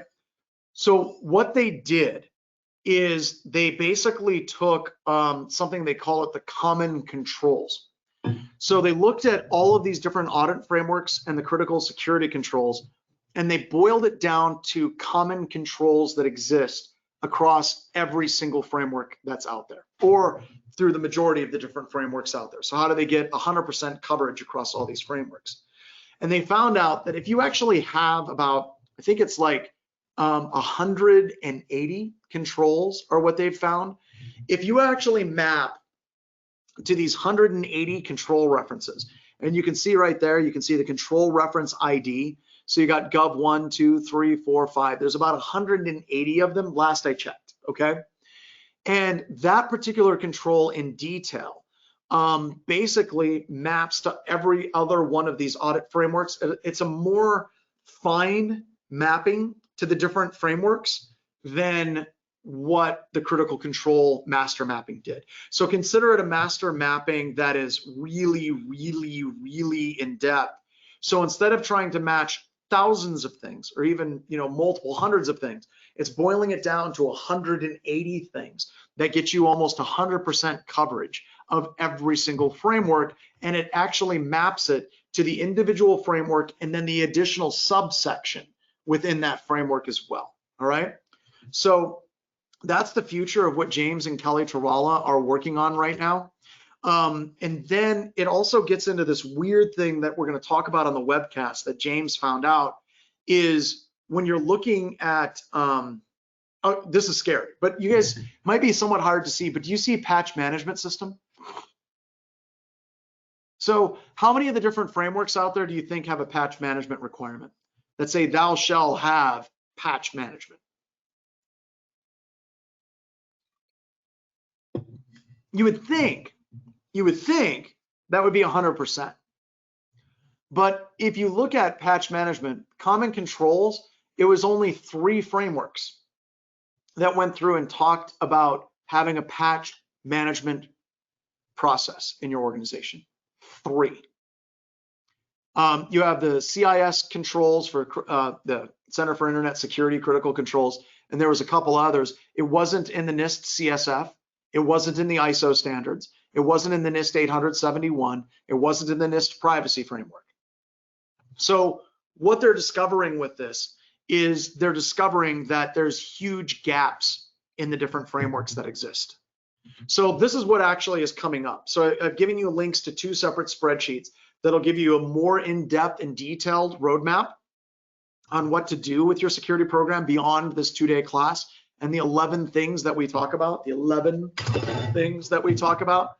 but it actually allows you to get that up even further so you can actually get further in your organization's security policy as well. So hopefully this gets you started, right? Hopefully this gets you started. And yeah, I just spilled all over the place, so that's fun. It's okay, it's coffee, and my keyboard is coffee proof. All right, so let's go ahead and let's keep moving. So now we were talking about MITRE, and there's a number of people that were asking me questions about what is the MITRE attack technique matrix and what does it actually do for me. So the MITRE attack technique matrix is really creating a collection of different offensive techniques. All right, so let's actually just go to that website. Yeah, nothing says rock and roll like Crocs. I'm actually like Mr. Rogers. Whenever I come in, I take off my boots at the door and I put on my Crocs, and I even have a little sweater. Yeah, I've got a little sweater I put on as well, and I sing, "It's a beautiful day in the neighborhood. It's a beautiful day for a neighbor." So if I go to the MITRE attack framework right here, I'm gonna open those up in just a second. Yeah, the new spreadsheet is in development, by the way. You can still use the older ones. That's perfectly fine. You can do that. So you have the MITRE Enterprise Technique Matrix, which is starting to get a little bit dense in what it's doing. Let me pull this over here. There we go. So what they did is they basically allowed us to start looking at different attack techniques that adversaries use, and it actually maps it across like what are the different techniques that an attacker would use, like recon, resource development, initial access execution, persistence, and then the different subcategory techniques. And this is pretty much it, okay? Now, the reason why I say this is pretty much it is because when people think about offensive security, they think that there's like this, like I said, this dark magic of techniques that only a handful of people in the world know how to use. You kind of get this Hollywood view of computer security. And the reality is, it's almost like a grab bag of different techniques that you have, okay? So you have, like, let's say you want to do active scanning. Well, there's 2 different sub techniques for active scanning, for scanning an environment, and then you have your detection and how you can detect that. One that I'm going to spend a lot of time talking about is the privilege escalation and lateral movement in an environment. So you have like privilege escalation. How do you escalate your privileges on a system? How do you do discovery as well? And then we're going to talk about techniques to actually shut those entire categories down for an attacker. And it's really, really cool because if you want to learn offensive techniques, you can literally start with the 20 critical controls, right? You can also start with, backdoors and breaches. Once again, I'm not trying to get you to buy my card game, but we have a number of different attack techniques that are the most heavily used attack techniques out there as well. But you can buy it, but if you see me at a con, I'm going to hand them out for free as soon as we get to certain places. So these are great ways to learn offensive techniques in your environment, all right? So when we're looking at MITRE attack, anytime I talk about MITRE attack, I want you to start thinking in terms of an attack taxonomy or an attack encyclopedia, all right? So MITRE has gone through and they basically have listed and basically written down a whole bunch of attack techniques. And the vast majority of the techniques that we use at BHIS are covered in the MITRE attack technique matrix. And you'll have some testing companies like, yeah, well, all our stuff is elite 0 days. Once again, don't party with those people because they're lying, right? They'll have variations of these themes. But as far as like some kind of brand new attack class category, doubtful.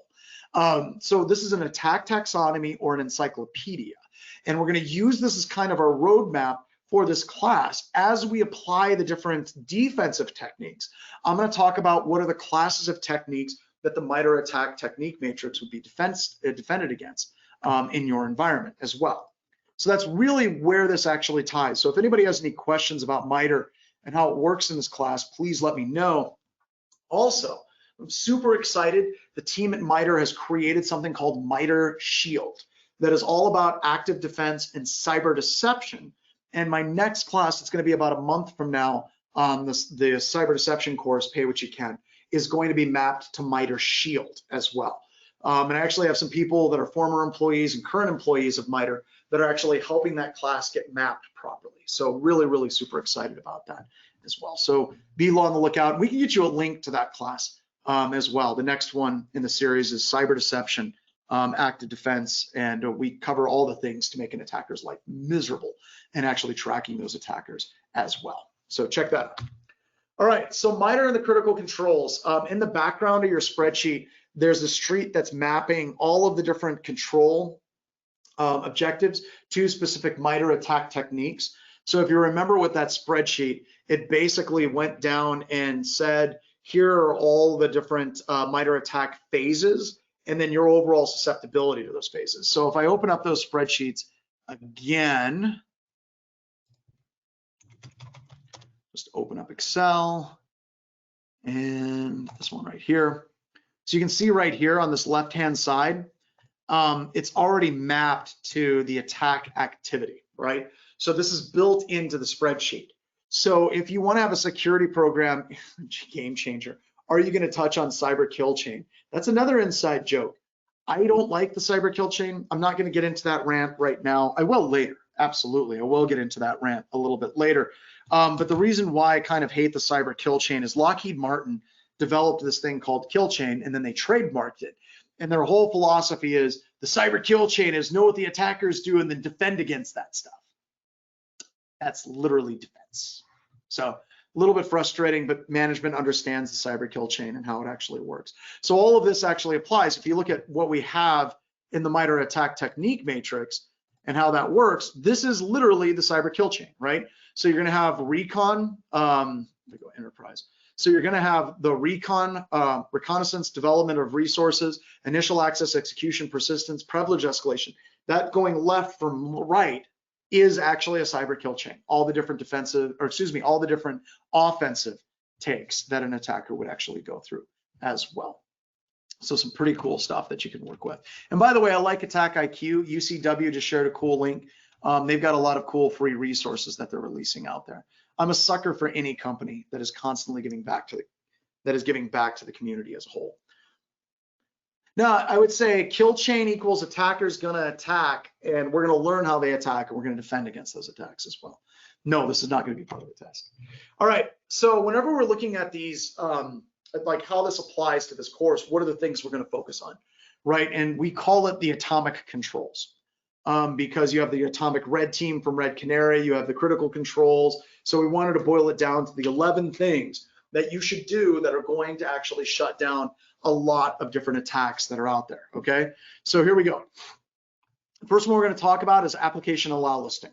So instead of actually going through and just like looking for evil on your environment, we're going to talk about why traditional antivirus fails. And if you look at a lot of the really good endpoint security products that are out there, the thing that makes them really good is the fact that they're using they're using application allow listing. So that's one thing. Password controls. You want to stop an attacker, have good long passwords in your organizations and enable two-factor authentication. Serious. The vast majority of organizations we break into because they have passwords like password 1234. Or company name 123 or season and year. It's just easy, right? Egress traffic analysis. Very, very few people actually can detect command and control leaving their environment, and we have released free tools that'll actually help you detect them. User entity behavioral analytics. Watching your event logs for a machine that's trying to log in simultaneously to 5,000 other computer systems. You should be able to detect that, right? Advanced endpoint protection, getting beyond just signature-based malware protections and actually getting some heuristics. We'll talk a little bit about artificial intelligence and Cylance and all these different tools that are out there as well. So getting into that. Logging, but doing logging correctly, right? Getting into logging and doing logging with something like Sysmon so that we can actually detect what is really happening on a computer system as well. Host-based firewalls. Enabling your host-based firewall so your systems can't talk to each other. You're going to hear me talk about this again and again and again. Treat your internal network as hostile, because it is hostile. Vulnerability management, doing it correctly, not doing it sorted by IP address, but instead doing it by the vulnerability ID or plugin ID as well. Moving into Active Directory hardening. This is tough because a lot of people don't even know how to do it, but there's a lot of free and really inexpensive tools that you can use that are going to help you lock your systems down much, much, much better. All right. And then finally, backup and recovery, which I cover on briefly. I added it in here because if you want to deal with ransomware, you're going to have a backup plan as well. So that is what we are going to cover. This is the atomic controls.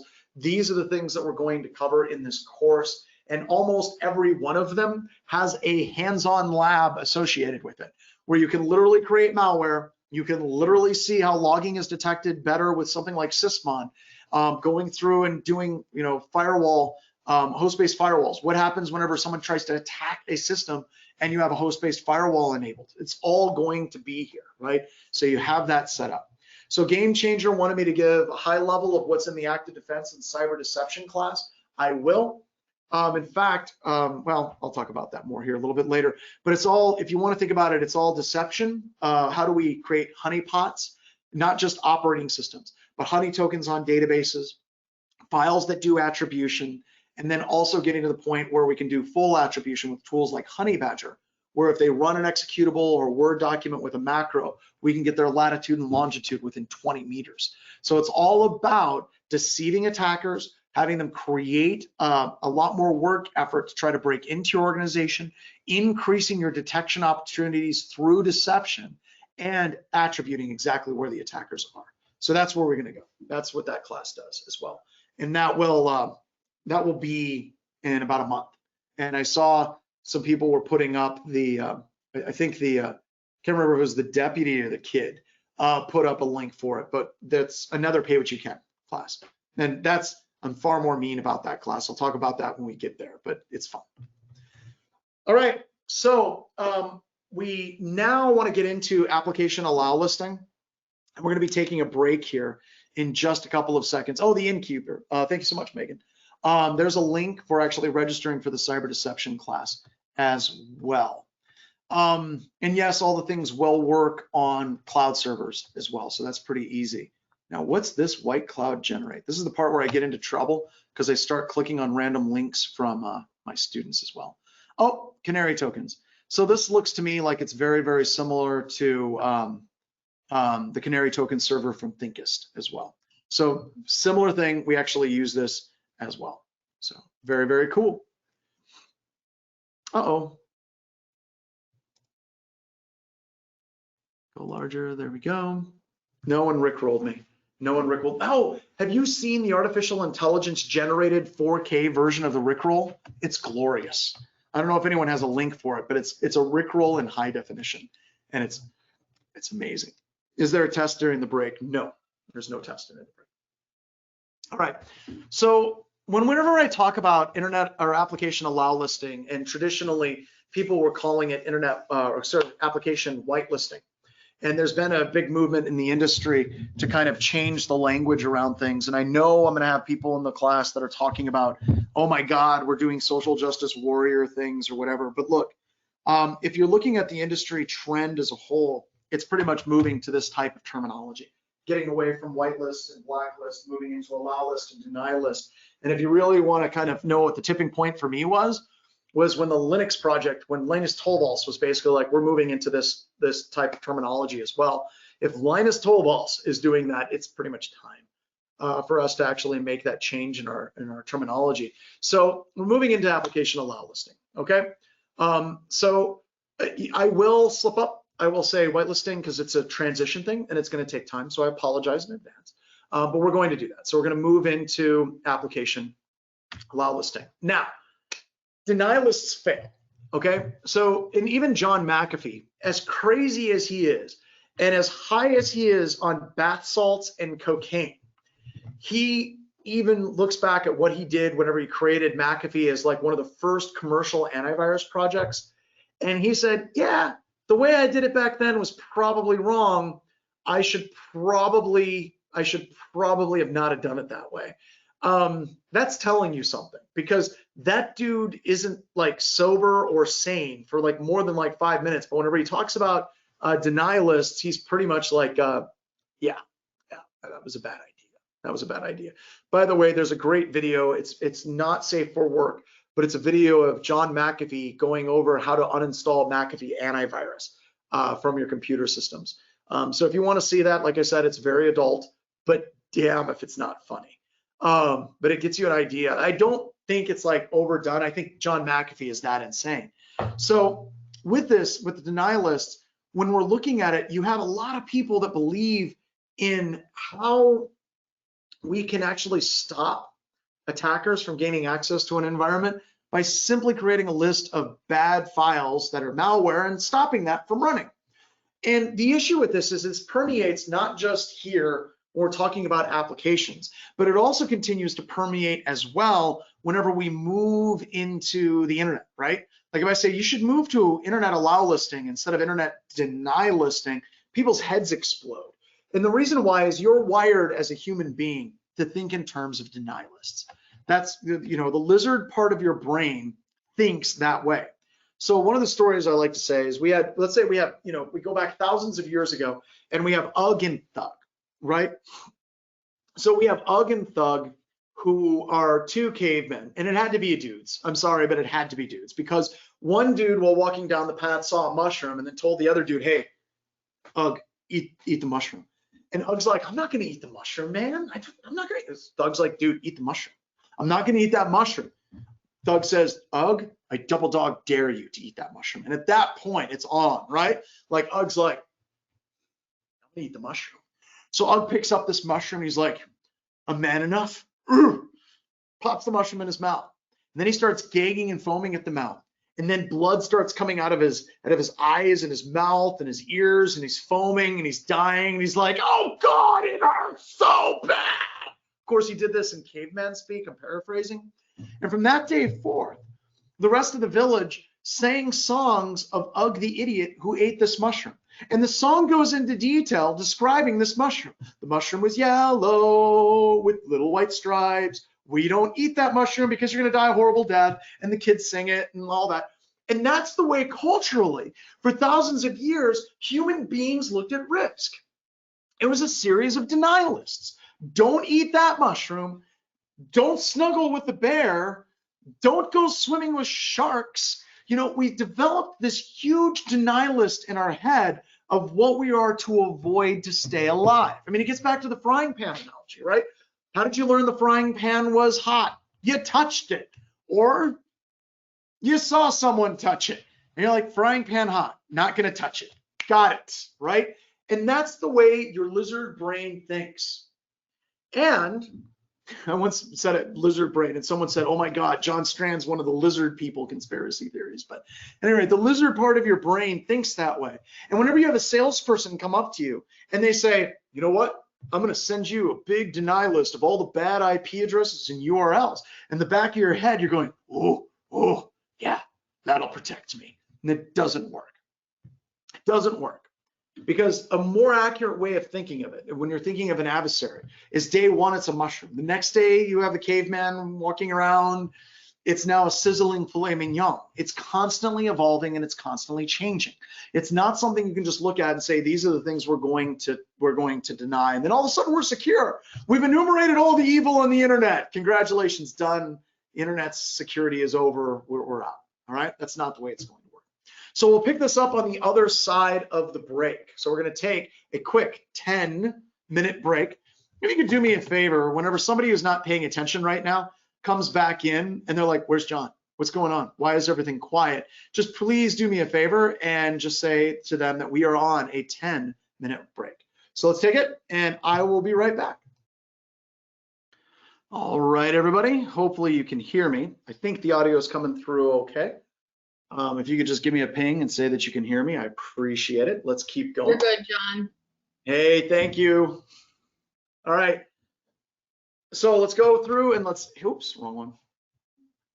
There we are. All right. So every year, BHIS does a webcast called Sacred Cash Cow Tipping.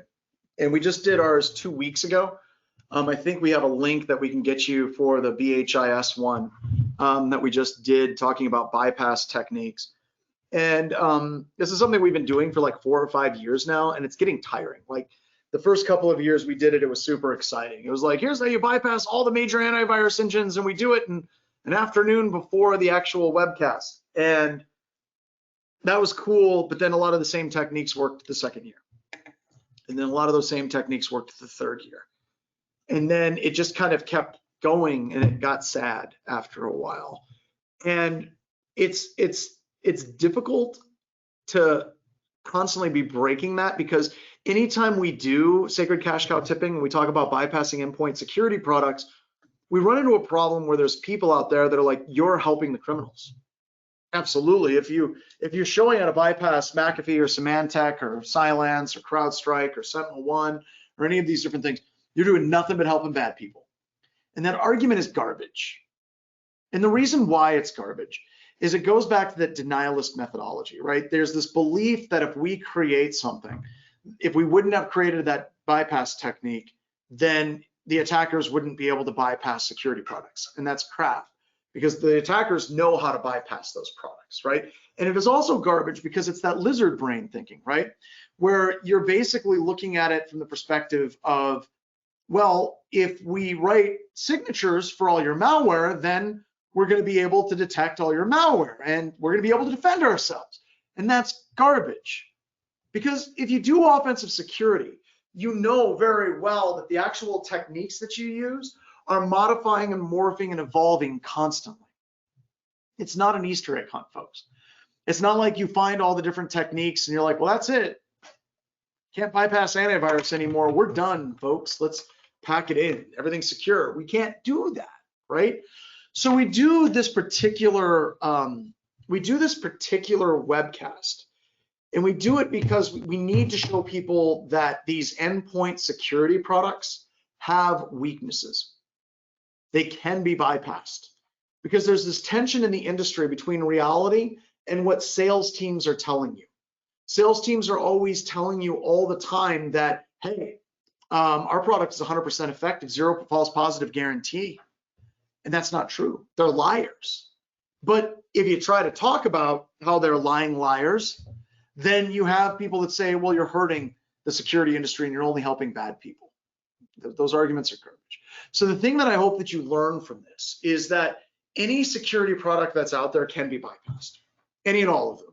If you're trying to figure out what is the best firewall, you're asking the wrong questions. If you're trying to find what is the best endpoint vendor, you're asking the wrong questions. Because when we talk about security in this class, we talk about it in terms of the overall architecture that you can build.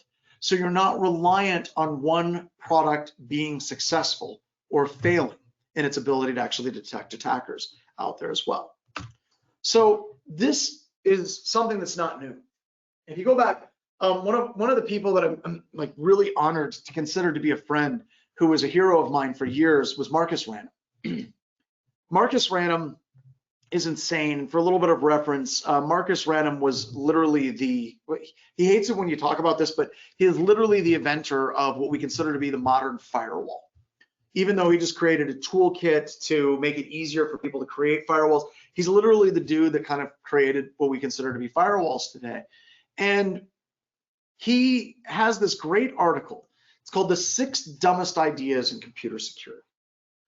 And on the 6 dumbest ideas of computer security, there's things like penetrate and patch and all kinds of, allow listing is a bad idea, or default allow is a bad idea. But he has this one idea that says enumerating badness is a bad idea. And this is all the way back, I think, right around the 90s, late 90s, whenever he came up with this article. And it basically says the amount of legitimate traffic on the internet versus the number of like hostile applications and malicious traffic, the malicious traffic is growing at an exponential rate. And you can't keep up with it, right? Like if you're just gonna try to deny list domains, you're gonna try to deny list URLs or IP addresses, the attackers can rotate through those IP addresses and they can move into IPv6, and they have almost an infinite number of IP addresses. So trying to do this deny listing thing is really, really, really difficult. Marcus Ranum is his name. And if you just Google 6 dumbest ideas in computer security, it'll take you right to his article. If you Bing it, God only knows where it's going to take you. It's probably going to take you to a Cylance sales site or something. I don't know. So I want to give you a couple of examples, and these aren't exhaustive, but they're my personal favorite examples to kind of highlight how attackers can actually bypass endpoint security products. This one my team doesn't use nearly as much as they used to. It's just, we don't use it as much, but I think it articulates how easy it is to actually execute something that sounds really hard. So if I say what we're going to do is we're going to take an executable, we're going to decompile it into its assembly, we're going to edit the assembly to look for XOR register value from itself to itself, we're going to do a bunch of things to that register, and then we're basically going to recompile the executable with those new functions. It sounds really hard, right? And this is usually the point where somebody actually types in, is this going to be on the test? And no, this is not going to be on the test, right? So with this, it's not that hard, right? It's very, very basic, right? You just create an executable, convert it to an ASM file, and then you edit the ASM, and then just simply convert it back to an executable, and you can bypass a lot of endpoints with it. So the first thing that you need to do is you need to basically link the libraries in the Metasploit framework to your Ruby environment. So your Ruby environment has the ability to disassemble raw binaries and then peen code or put those executables back together, right? So you can see we got MetaSM RB, right? We're going to basically hook those things together. We get our IP addresses as well. Now we create the binary. So we use like MSF payload, or we can run MSF Venom, MSF payload, MSF Venom's payload and encode combined together. And we do Windows interpreter reverse TCP, set the L host to be an IP address. L port R means raw binary. I'm just going to kick it out to a raw binary file. Then what we're going to do is we're going to convert it to an assembly. We're going to use the Metasploit libraries, right? We're going to use a library called disassemble.rb, and we're going to run it against the raw binary. And what this does is it converts it from ones and zeros, and it converts it into assembly.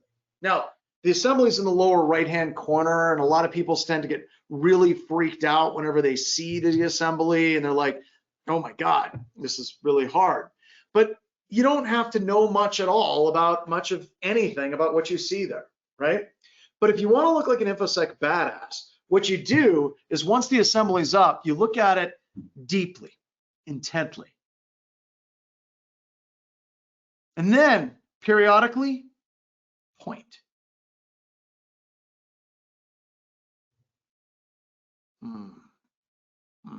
And then you have this epiphany moment to look really cool. You're like, ah, got it. All right. Then you start editing. So basically what you're editing is anytime you see an XOR from a register to itself, from itself, you see these like XOR EDI to EDI, XOR EAX to EAX. What you're doing is you're clearing that register. So whenever you do an XOR, it's an exclusive OR. And just let me show you how to do an exclusive OR. So I'm going to teach you all how to do an exclusive OR, right? All right. So if the two numbers, the top and the bottom number, are the same, it's a 0 value. If they're different, it's a 1 value. So the answer to this, if we're XORing it, is 0, 0, 0, 0, 1, 0, 0, 0. Now, are they the same or are they different? You see, if they were the same, it would be all zeros. If they were different, it would equal not 0, all right? So that means they would have a non-zero value. So you can do XOR to clear.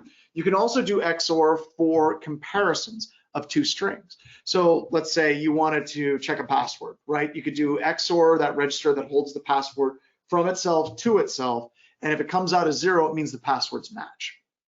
We're basically zeroing these particular things out, right?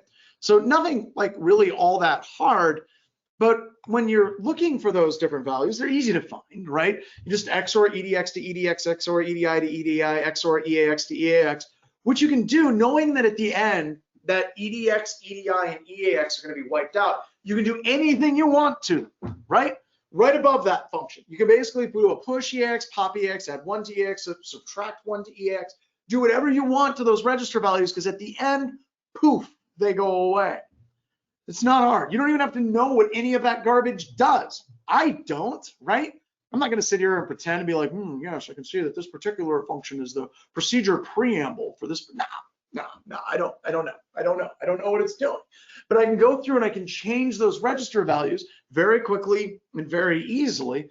And then I just reassemble it, right? So I can do Metasploit, Metasam samples, peen code, and then we do the output of the ASM file. We output it as every villain is lemons, and bang, you now have an executable that you've gone through and you've scrambled. And a lot of antivirus engines just completely freaking out. I like May's thing. Screw it. We'll do it live. We'll just decompile it and recompile it, right?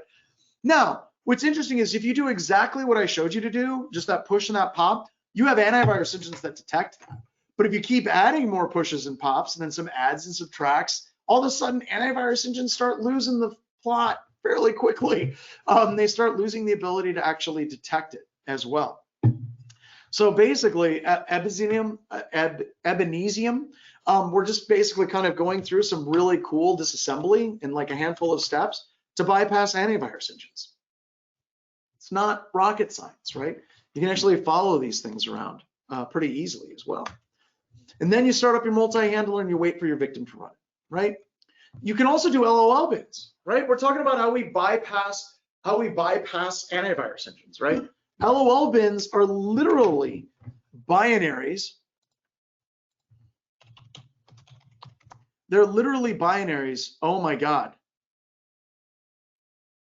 Wow. Bing failed me. Who knew? Like, what is this? LOL surprises? Huh. That is absolutely not what I was looking for. Nope. That wasn't it at all. So let's go to, here we go. Or we can Google that. So I love this. Like what Google gives us is actually what I'm looking for. And what Bing gave us, which is looks like some type of really twisted evolution of Hello Kitty, which is not what I wanted. No one wants that. All right, here we go. I'm going to put up the link here real quick. There we go. There we go. So these are all different executables that you can execute malware, or you can execute other executables from, right? So App Installer has the ability to download. Scheduler has the ability to execute. Bash, we can execute. Bits admin, we can use for alternate data streams, download and copy and execute. These are built-in executables on a Windows computer system, that you can actually use to execute malware. Now, the reason why attackers really like to bypass them is we're actually utilizing what the operating system gives us to get execution on that system. That's powerful, folks, right?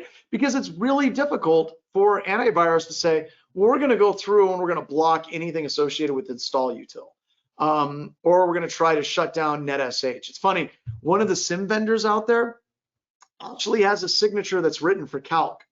If you try to run calc.exe, it automatically flags it and says malware, and you're really just trying to do math. So, this is just another way that you can bypass endpoint security products, right?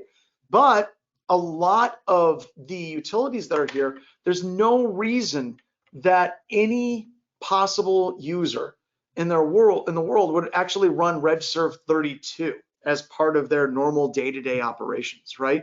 You just don't need to do this, right? So here we go. Doug Y just put in, this was covered well in the GCIH course. I wonder why it was covered in the GCIH course. All right, moving right along. So here we go, going back to our Bing session. So here we go. All right, so how do we actually start to shut this down, and what's the point? Well, whenever you're trying to bypass endpoint security products, all of these different techniques, it's kind of an art form to try to bypass endpoint security products. It's not a hard and fast like science that this is what you do to bypass silence every single day. It doesn't work that way.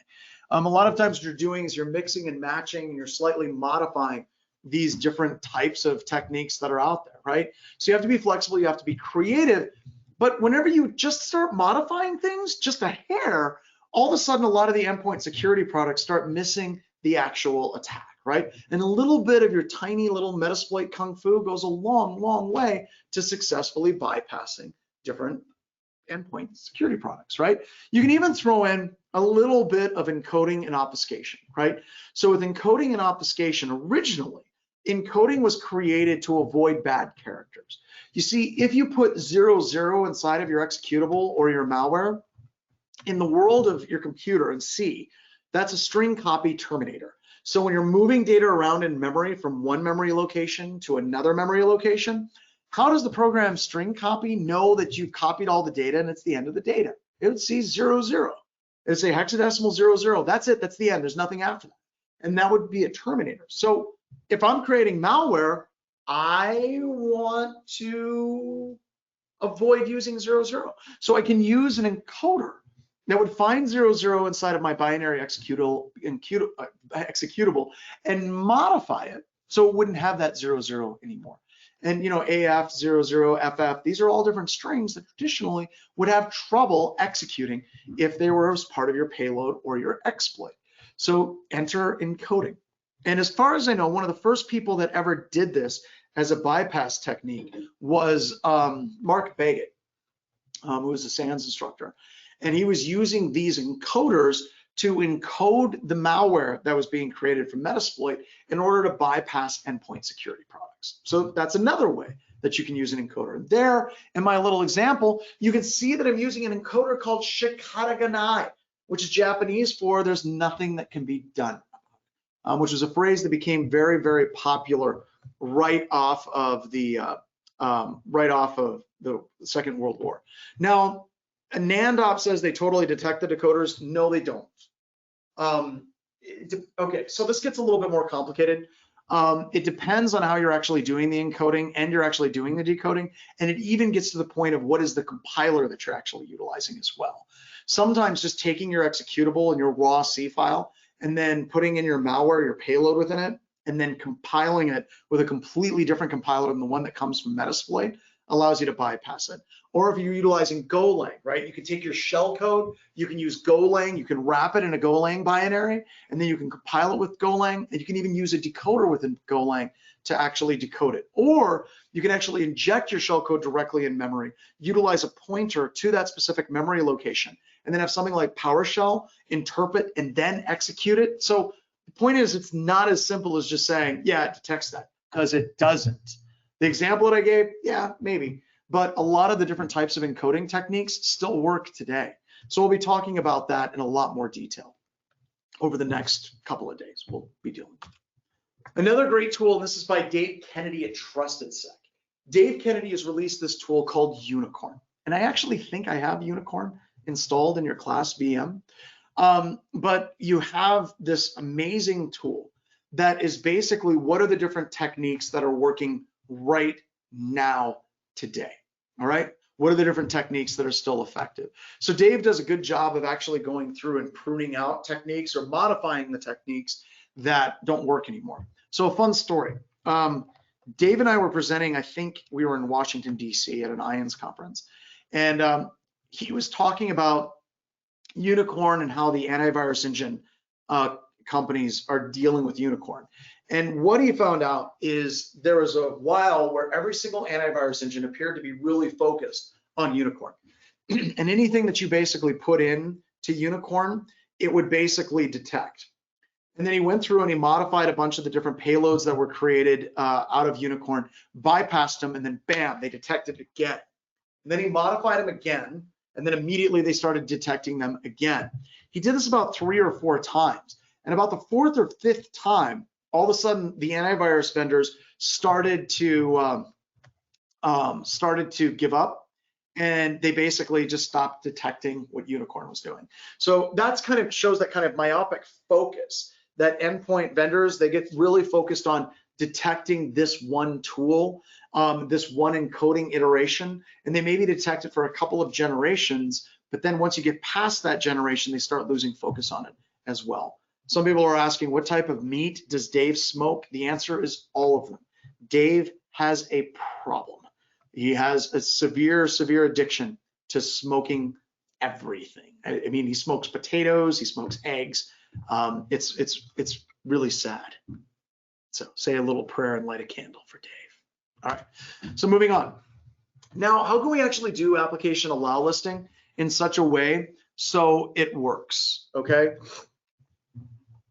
Many people, whenever they look at application allow listing, they tend to look at it, what we're gonna do is we're gonna analyze every single dynamic link library or every single different type of executable.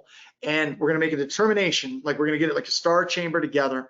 We're all gonna make a determination. We're gonna say regserve 32, that's needed by the operating system. We're going to allow it. And then we're gonna say, well, we have word.exe. Yeah, we're gonna allow that as well. Bits admin, no one needs that. We're gonna deny that. And we're gonna go through all of these executables. We're gonna make a determination. That sucks. Don't do that.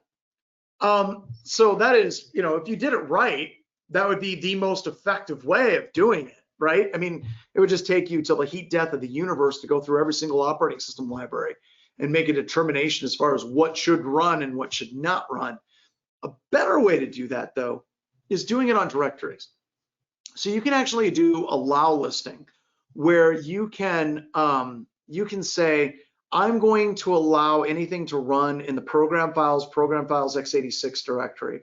I'm going to allow anything to execute in the Windows directory on this computer system, but outside of those directories, I'm not going to allow.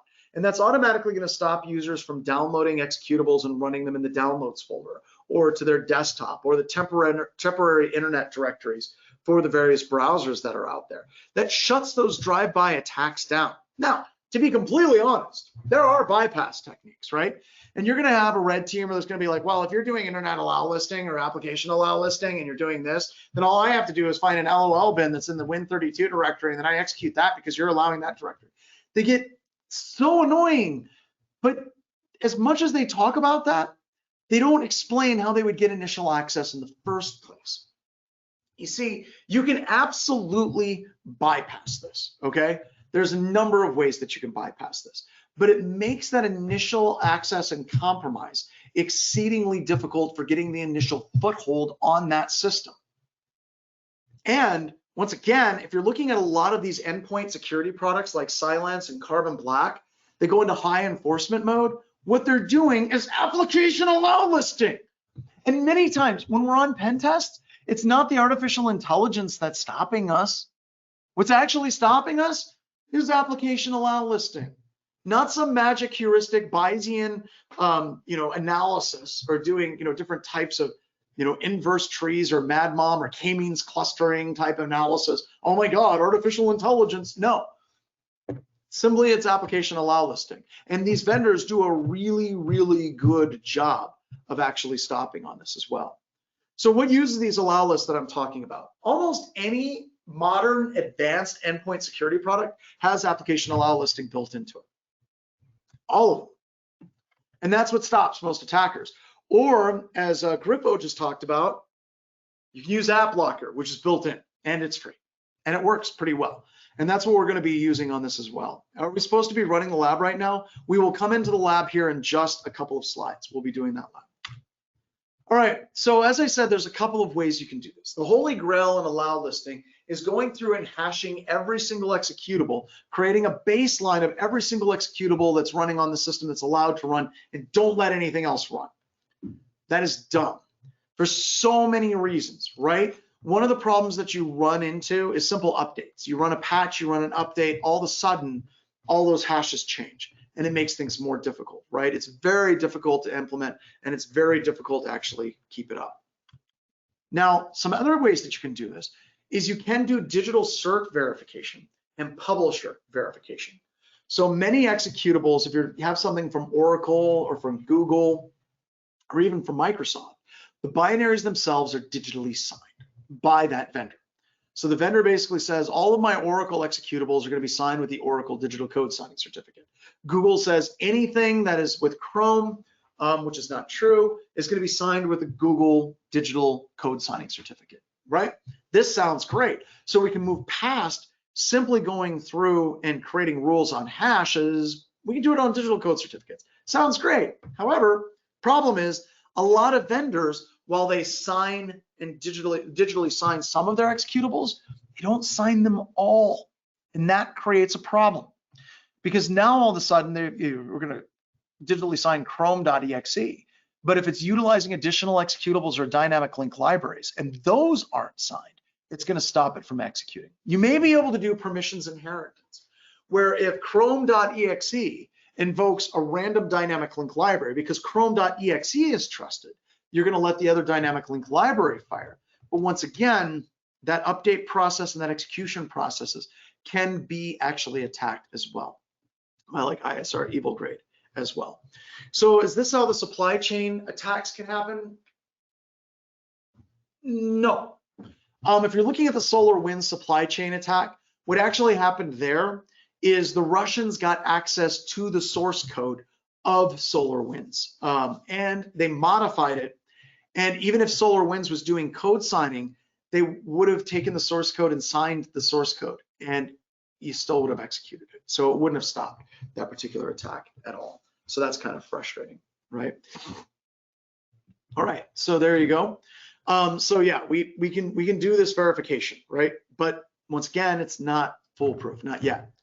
Now, one of the cool things, as we mentioned already, is there are tools out there that allow you to do this for free. AppLocker is one of them. You have a number of people that are like, yeah, well, it's Microsoft, it's hard to do, and I want to go buy a product that does it, makes it easy for me. And I'm telling you right now, AppLocker is about as simple as you can get. A lot of the vendors out there say that they make things easier. They're not necessarily true when they say that.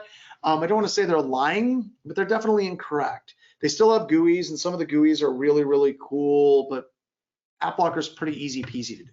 With AppLocker, we can do hash, we can do path, we can do cert, we can do vendor, and it's easy to push out via group policy to your entire organization.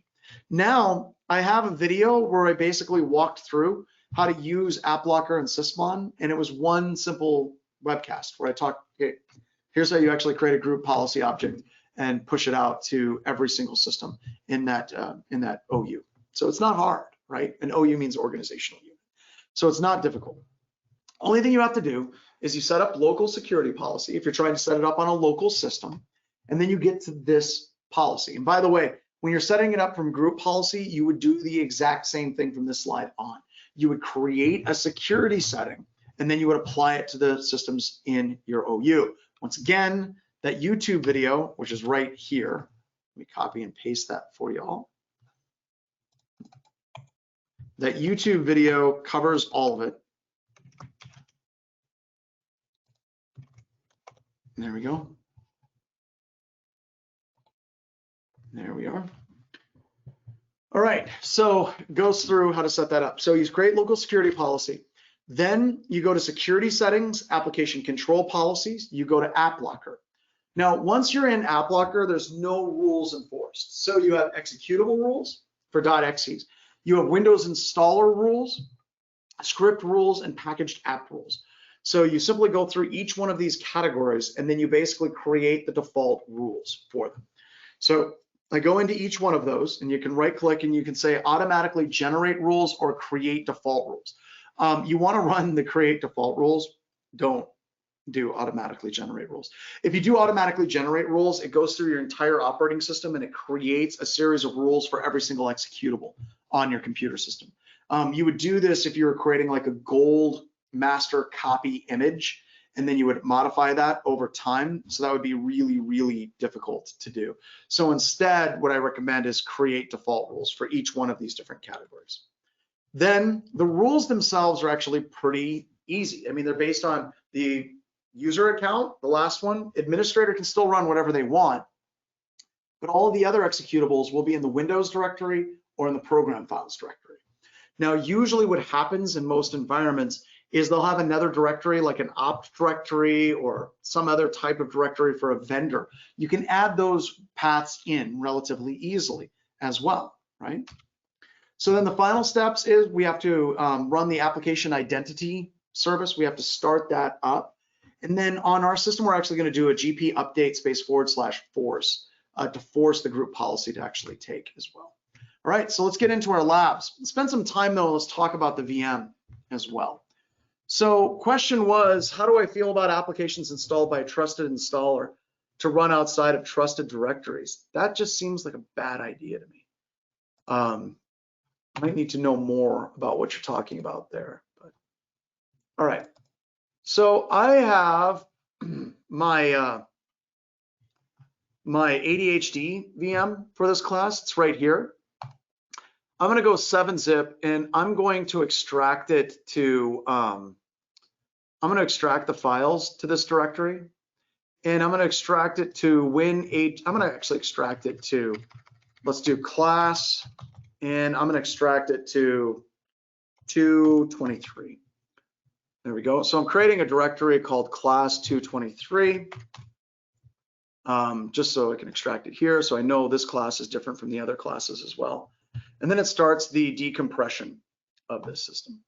So that works out pretty well. It's going to take a little while for it to actually run on this particular system. But lucky for me, I already have it already extracted. So it's kind of like Julia Childs. It's like, oh, look, it's already done. So I'm going to go into class 2.2.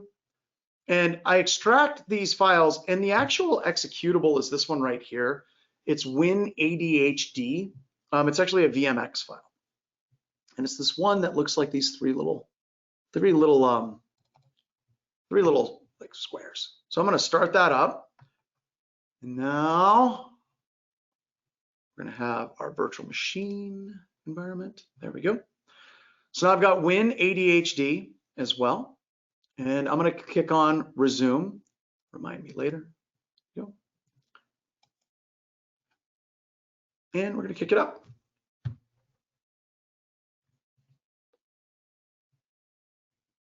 Here we go. And it's zipping right along. It's doing really good. Yeah, that Extreme SSD external drive over USB-C does a really good job.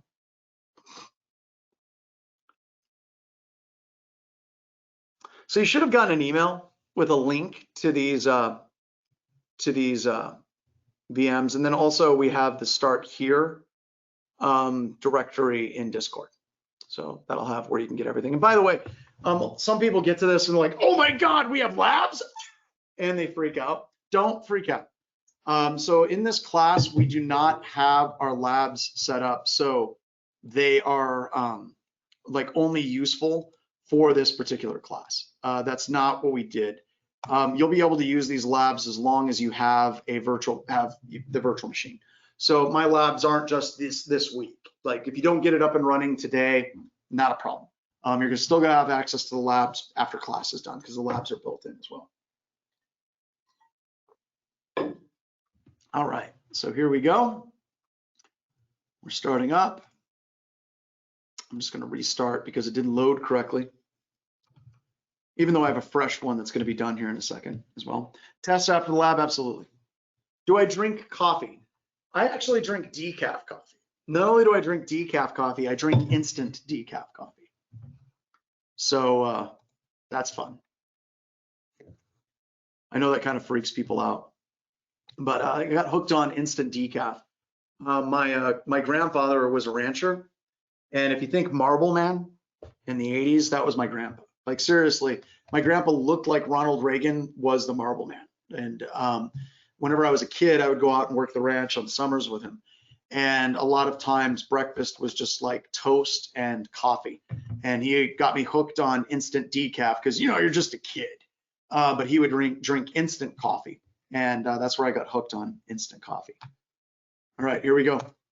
What brand of decaf? I like Dewey Egberts as well, but I'll drink Folgers. I'll drink anything instant. It's pretty good. It's pretty, yeah, I know, it's not good. It's not good at all. All right, so we're gonna log in to the VM. ADHD is our user account to get into this VM. It's running nice and slow today. Here we go. Now let's kind of go over what this VM has, all right? So on the desktop of the virtual machine, you have this file It's called labs, right? And if you double click that file, it opens up the lab instructions for this class. Now we're going to need to update the labs, because the other weird thing about this course is that all of the labs are built in and I can update them on the fly. Also, this virtual machine is the same virtual machine that I use for the Intro to SOC class, so you have all the labs there. Intro to Security is what we're doing right now in this course. And then coming soon is Intro to Cyber, or the Cyber Deception class. So this VM will be used for all of these classes. Now we have to update this lab doc, because I update the labs up until the last possible minute of the class. So in order to update the lab document, I'm going to open up Explorer, File Explorer down here, right here, that little folder. And then we're going to go to local disk C, right here. There we are. And you have the intro lab folder. I want you to right click on that and just delete it. We're going to delete that intro labs folder. So make it go away. Bam. Now it's gone. All right. So now we officially have no labs on the VM. None whatsoever. That's okay though. Yep, you're going to delete the intro lab folder. Then there's this lab update executable. You're going to double click it, right? You're going to double click that. You zoom by hitting the Windows key and the plus key at the same time. So you go Windows key and then plus, and then you can zoom inside. So now what it's doing is it's going to GitHub and it's pulling down the current version of the labs. And now we have updated our labs. And StarFox 707 just shared the actual GitHub link where the intro labs exist. Here we go. There we are. So these are our intro lab class files. So we got tools, intro class, breaks up into different, these are all the labs that are on the VM. Oh, it's all there. Now, the other thing I would like you to do for me is if you find any issues in the labs, like typos or things like that, I would like you to put the issues here. There we go. Yeah, you want your VM to have internet access, right? So this is the GitHub, to zoom out, you zoom in with Windows key plus, zoom out, Windows key minus. So if you find a typo or something, please don't type it in the chat, because that's distracting and I start freaking out. If you find a typo, you can literally just create a new issue. So 20 days ago, I had one of my students said the labs aren't ordered in the Intro to SOC class in the order in which we do the labs. And that's a really good issue. And I will go through and I will fix that issue. You can also make pull requests. If you want to make a change for me, just making my life much easier, you can literally go through and just make a pull request if you know how to do that in GitHub. And then I'll review the pull request and then I'll approve it as well. So there you go. But then how do we point and laugh? You can do that anyway, May. You can do that anyway. You don't need GitHub or anything like that as well. So we currently can't update Windows without borking the intro labs. I wouldn't update the VM. I don't know if it's going to bork any of the labs at all. It's just generally as a rule, it's like rolling the dice. It's like, should we update? I don't know what the updates do. I have no idea. So generally I say don't update your VM. It's just as a general rule, I just don't. All right, so now we've got our labs updated. Once again, it's at the top of the C directory. If you want to get the most current updated labs, which you have to do, you would go local disk C. You would then delete the intro labs folder. You would delete the intro labs folder, and then you would run the lab update script. So that's how we actually do that. All right, so now that we have the labs updated, now I just click on the labs on the desktop and I go to the Intro to Security tab, and then I start with App Locker. Okay, so now once I'm in App Locker, we have all of our instructions for how to run this virtual machine and go through the lab. Now, the vast majority of my labs start over here in this little magical icon. It's called Windows Terminal. So I'm going to right click on Windows Terminal and I'm going to run as administrator. There we go. And it's going to open it. And I'm going to move this over here and snap it there. So that I have my instructions on one side and I have my terminal on the other side. So one of the things it says is we're going to open that terminal as administrator. So we're going to run that terminal as administrator, and we are going to open an Ubuntu command prompt, right? So we're going to get this IP address, and to get that IP address, we're going to open an Ubuntu command prompt. Now, this is the magic of the way that we have set up this course.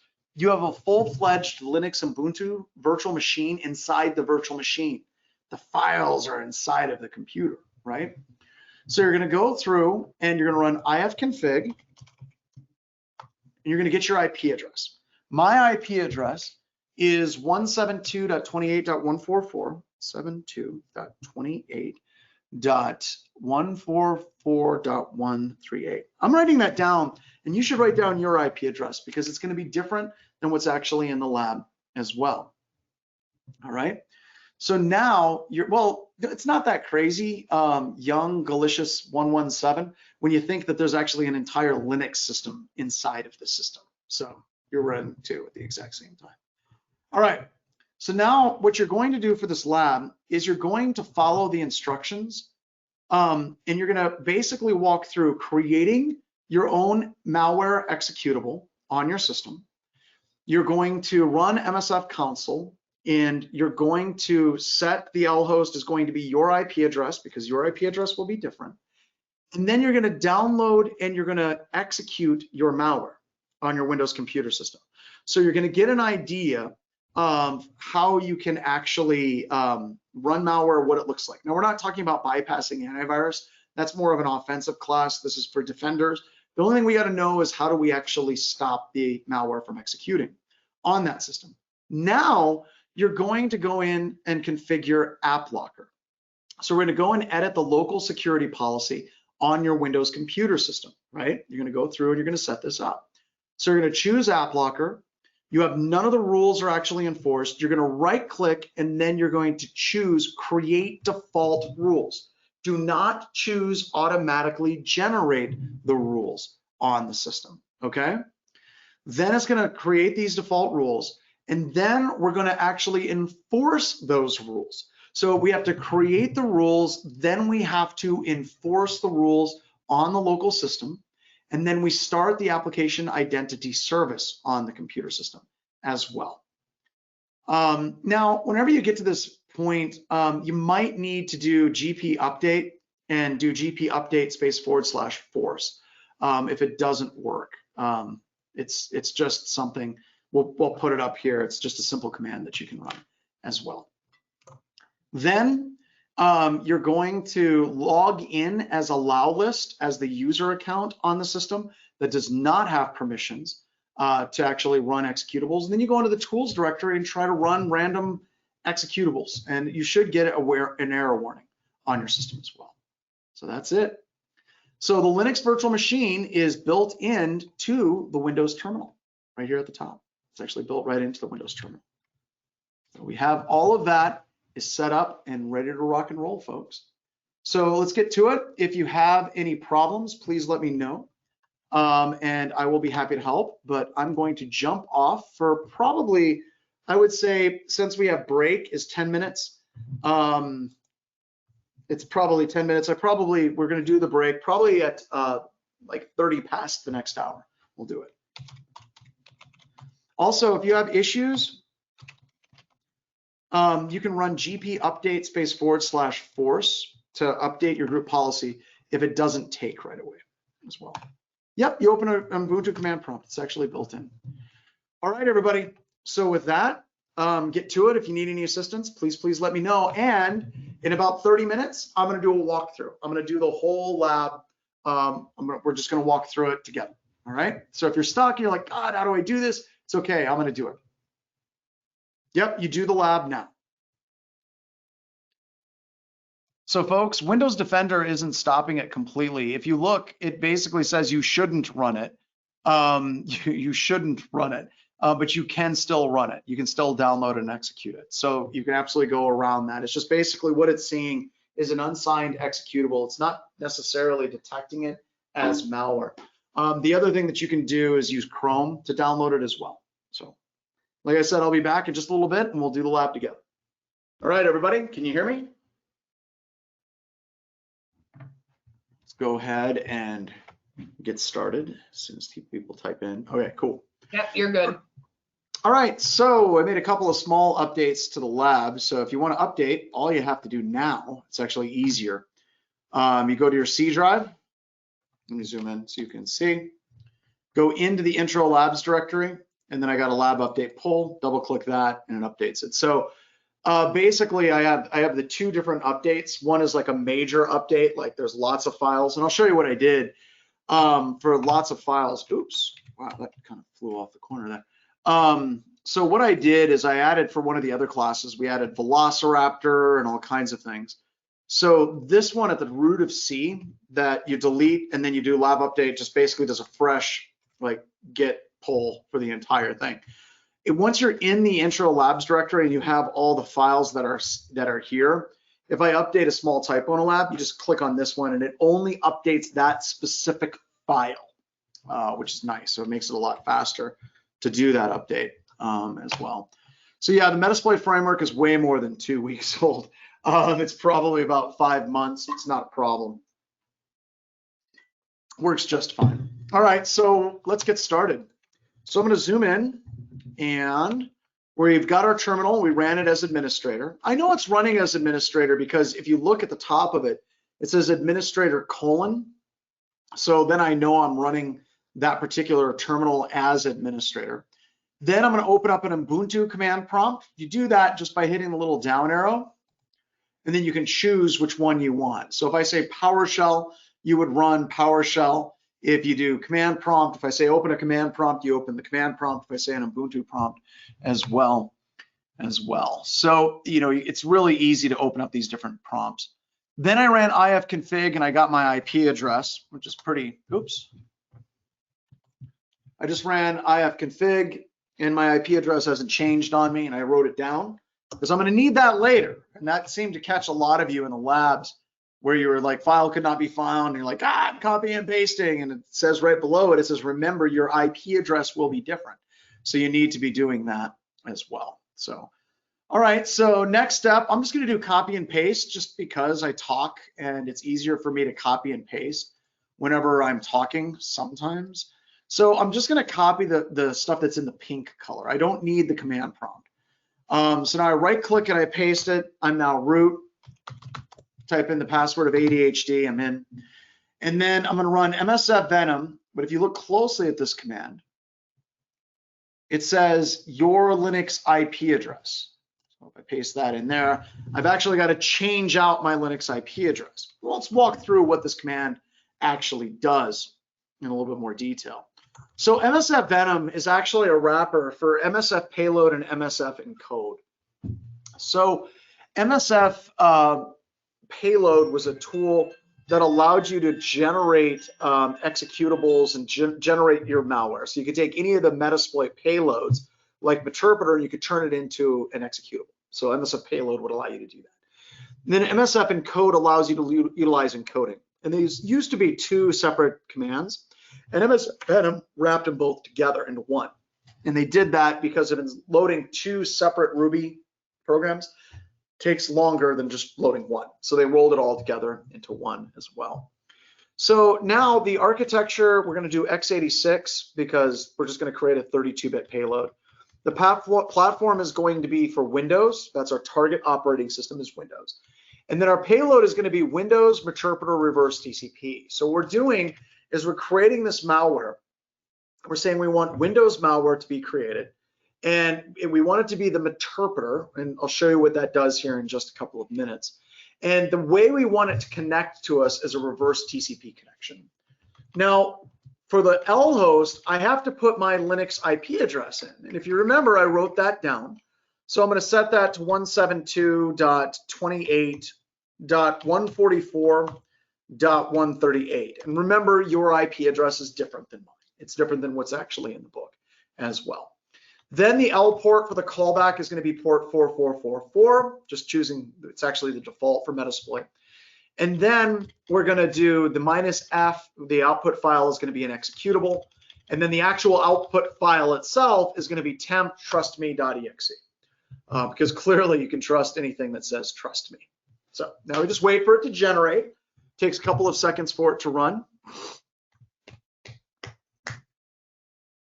Yeah, and if this has been rough, I'm willing to bet that you probably jumped straight into this class. You didn't go through intro to SOC. If you're like, why isn't he going through these commands and how to become root and ifconfig? I actually split the class. So we have the intro to SOC covers like intro to Windows command line, intro to Linux command line, and kind of setting that up as a feeder class that feeds into this class. It's not a requirement, but it helps. So if you're a little bit overwhelmed, we'll be running that class in another 2 months, and you can come back and you can take that one too, because it's all pay what you can. All right, it's all pay what you can as well. No, it's not a problem. It's not a problem at all. I don't expect people to like know everything, right? I always hate it. It's like, well, don't you follow me on Twitter?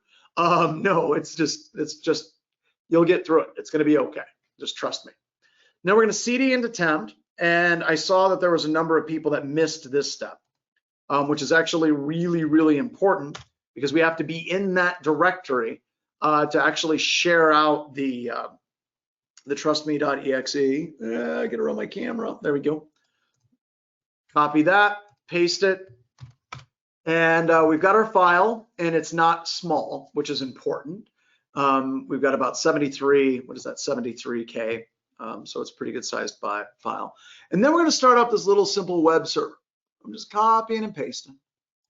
Copy and paste. Happy little copies and pastes. I'm just going to copy and paste there. It's okay. Put it there. It's fine. I can move it up. I can move it down. It's fine. Just wherever that copy and paste wants to go. All right. So now I'm starting a Python simple HTTP server. Now with the simple HTTP server, Python is a coding language, and in it has some modules. And instead of you coding up a full HTTP server, they actually have a module that you can invoke, and you can actually run a full web server on your Linux computer system. So now it's a little lightweight web server that's just going to share the files from that temp directory as well. So now we're in that temp directory. So now I'm going to do MSF console -Q. I want it to be quiet. All right. Then it gives me this little warning. It's like, hey, this is out of date. It's probably 2 weeks. Consider running MSF update to update it. You can totally do that. Just don't do it during class. Updates are not my friend, just to be honest with you. They're really, really not my friend. And that's okay. It's fine, but just stick with what you got. And anytime you update, you're taking your life in your own hands. Then I'm going to use exploit multi-handler. Now, the multi-handler is what's receiving that connection, right? So we're going to create this malware. We're going to move it over to the Windows system. And then the multi-handler is going to wait for that reverse connection to come back and then make the connection to our Linux computer system. So this is the equivalent of creating a command and control server. Then we're going to set the payload to be Windows Meterpreter reverse TCP. If you notice, these options actually match up very closely to our MSF Venom command that we ran earlier. I'm going to set the lhost to an IP address, but remember, your IP address will be different. So I'm just going to copy that part, and I'm going to type in my IP address. 172.28.144.138, like so. Hope to God my IP address doesn't change on that as well. So now we got that set, and then I'm going to type exploit, and nothing's going to happen. So we're not exploiting our Windows system like sending an exploit.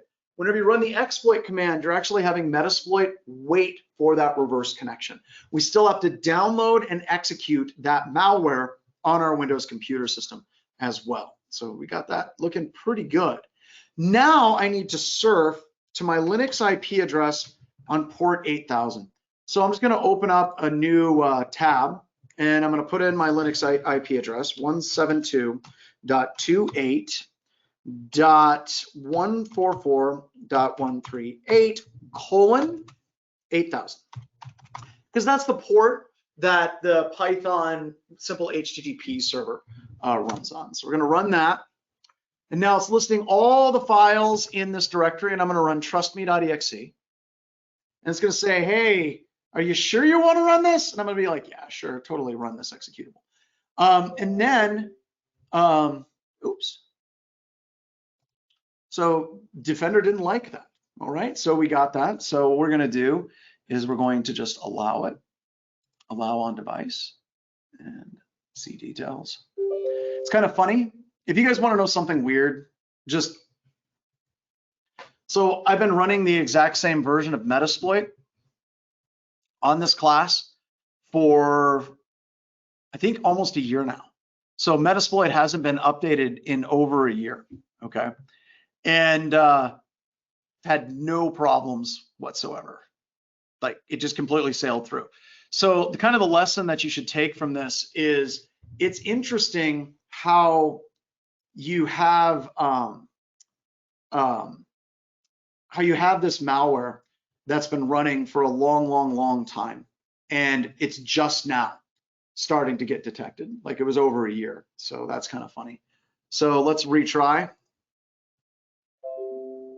No, it still doesn't like it. Let me try a different browser. So I wonder if this is one of those things that happens when you have students start uploading things. I think we just disabled Defender. Just shut it all the way down. It's funny, it's actually shut off as well. So did it work on some of your systems, but not on mine? I got a question about that, by the way. Would it work on that payload? Yeah, probably not on this one as well. So I don't know why, because we should have, oh, there we go. I'll just shut that off and see if that helps. The problem with Windows Defender is it lies to you sometimes. Sometimes it's like, hey, yeah, I've got it totally set up and we're good. You can trust me. I'm off. And then it continues to run in the background. So like I said, that's really weird how we've got this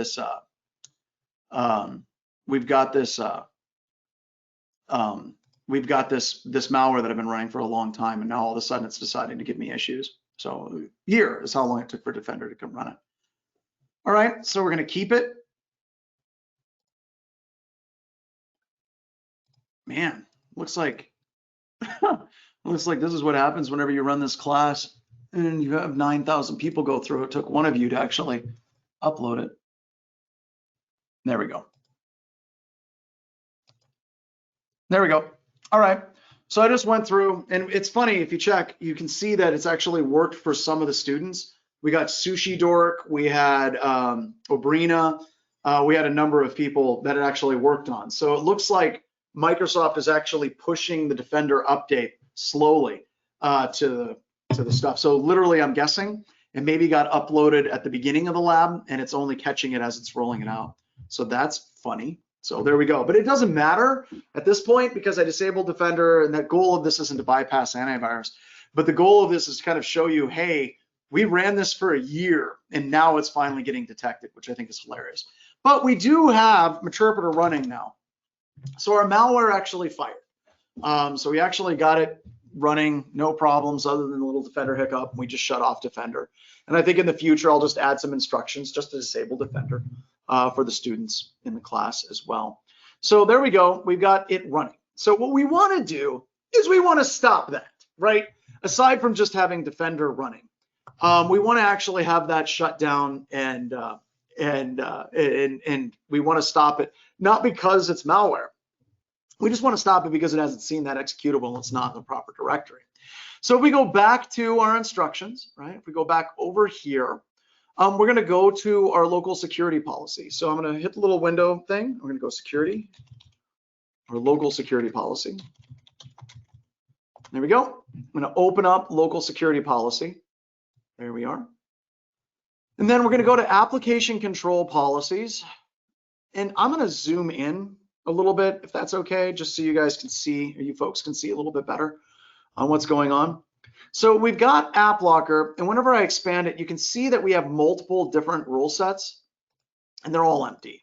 So every single one of these rule sets has nothing in it as well.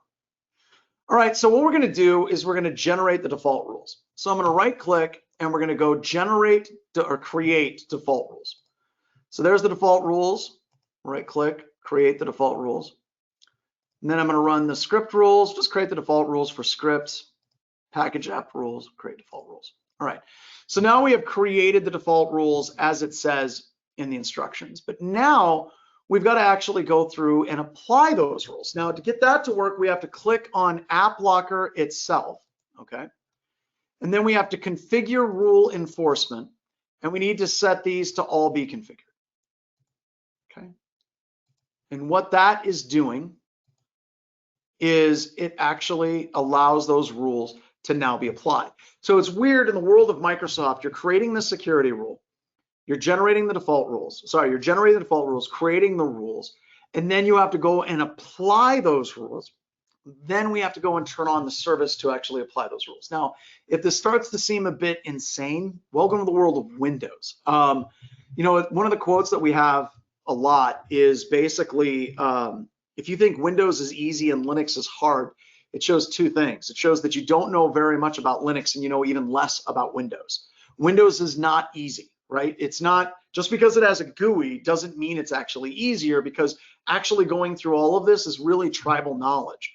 If you look at Linux, you would go through and configure a flat file and then you'd restart the service. I mean, it's very consistent on how it works. Now, it's not necessarily saying that one is better than the other. It's just saying you shouldn't be caught in the trap because something has a GUI that it is ultimately better than or easier than not having a GUI as well. So with this, I'm going to click apply and then OK. So now we have applied those specific rules. Now I need to enable the application identity service. So to enable the application identity service, I go down here and I type services.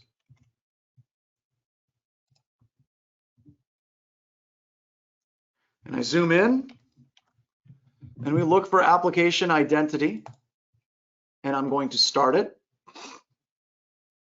There we go. Click OK. So now the application identity service, that's the service that actually enforces the specific group policy. There we are. Now I added in the rule to the instructions for GP update force. I just said open a command prompt. Here we go. Now we're going to apply that policy to the system, and it's not going to apply to us because ADHD is in the administrators group. There we have it there. Got it. Now I want to change my user to allow list. I'm going to click on the little Windows icon, click on the little ADHD icon, and then I'm going to click allow list. Right? So that's going to allow me to become allow list on the system. There we go. Password is ADHD.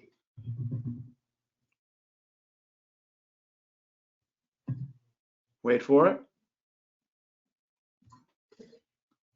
I don't think Linux is more annoying than to manage in a larger org. I think that depends kind of on your background, right? I mean, there's tools like Ansible, Puppet, and Chef that make it a lot easier to actually do this. Can you enforce this on admins? You could. I wouldn't enforce this on admins because you need that escape hatch. If everything goes sideways, you can get in and you can try to fix it. All right, so now I'm going to go to my tools directory. Go to C, tools, and I just try running PuTTY. Right. And clearly, I missed a step somewhere. Missed a step. Huh. Wonder what the hell I did wrong here. This is the part where my class is like going off the rails because of one thing that kind of got to me. You did the GP update, forced it. It's administrators. Did I miss a step somewhere? I didn't see you all say I missed a step. No, I did that. I did do, oh, give it a second. Well, with the GP update, it should have taken it right away. Yep, update the policy. Let's go back to the services.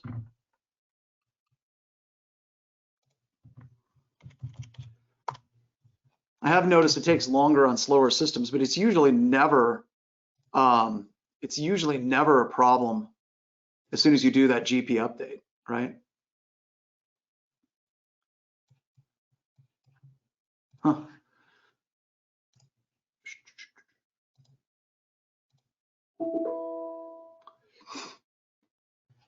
Okay, let's try this again. I'm actually going to try to go directly to the malicious executable, see if I can download it, see if I executed it there. Go Microsoft. 72.28.144.138, port 8000.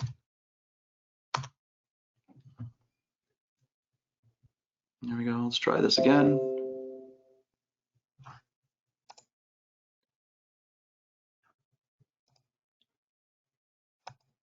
There we go. Okay, so you're right, it just took a couple of seconds. I don't know why, because that GP update should have caused it to go almost right away. But this is what we're ultimately looking for, right? We're trying to get it to the point where anytime the user tries to download anything from the internet or run any executable, we're going to get this. Now, this is completely independent of your antivirus, right? So when you're looking at it and you're like, oh, well, Defender will protect us. It took Defender a year to detect a standard out-of-the-box Metasploit Meterpreter agent. That's not good at all. So that's somewhat of a problem. But what's cool is we don't have to worry about signatures, because if we actually go down the route of actually having AppLocker and utilizing AppLocker to actually do the blocking for us, it really does change the entire dynamics, right? Because you're no longer trying to detect malware. You're now saying these executables are okay. So like if I try to run Notepad, Notepad works. If I try to run Calc, Calculator works. These are all the applications that I use, right? And there's other apps that I can use. Like, don't do Office, that would be probably bad. I can even start up Chrome because it's in that specific program files directory. And I'm not going as insane of trying to jump down the barrel of trying to whitelist every single executable or allow list every single executable, because that's really, really hard to do and maintain it. It's actually not hard to do. It's the maintenance that's really, really, really difficult to actually go through as well. So let's go back to the other user, because we had some people that were asking, there's no configure rule enforcement. There is, you just got to click on the AppLocker. So I go back to ADHD, go back to our user. Now, if you're in here, if you're in that security policy and you're looking for a configure rule enforcement, you have to actually select AppLocker. So if I'm in here, it's not going to be present. You zoom in. Come on, zoom. There we go. If I'm in here, it's not present. I have to select AppLocker, and then I have the configure rule enforcement as well. Now, some additional things. Now that we're at the point where I can kind of show you and things can go a little bit off the rails more than they already have, I can go right click in here and I can go automatically generate rules.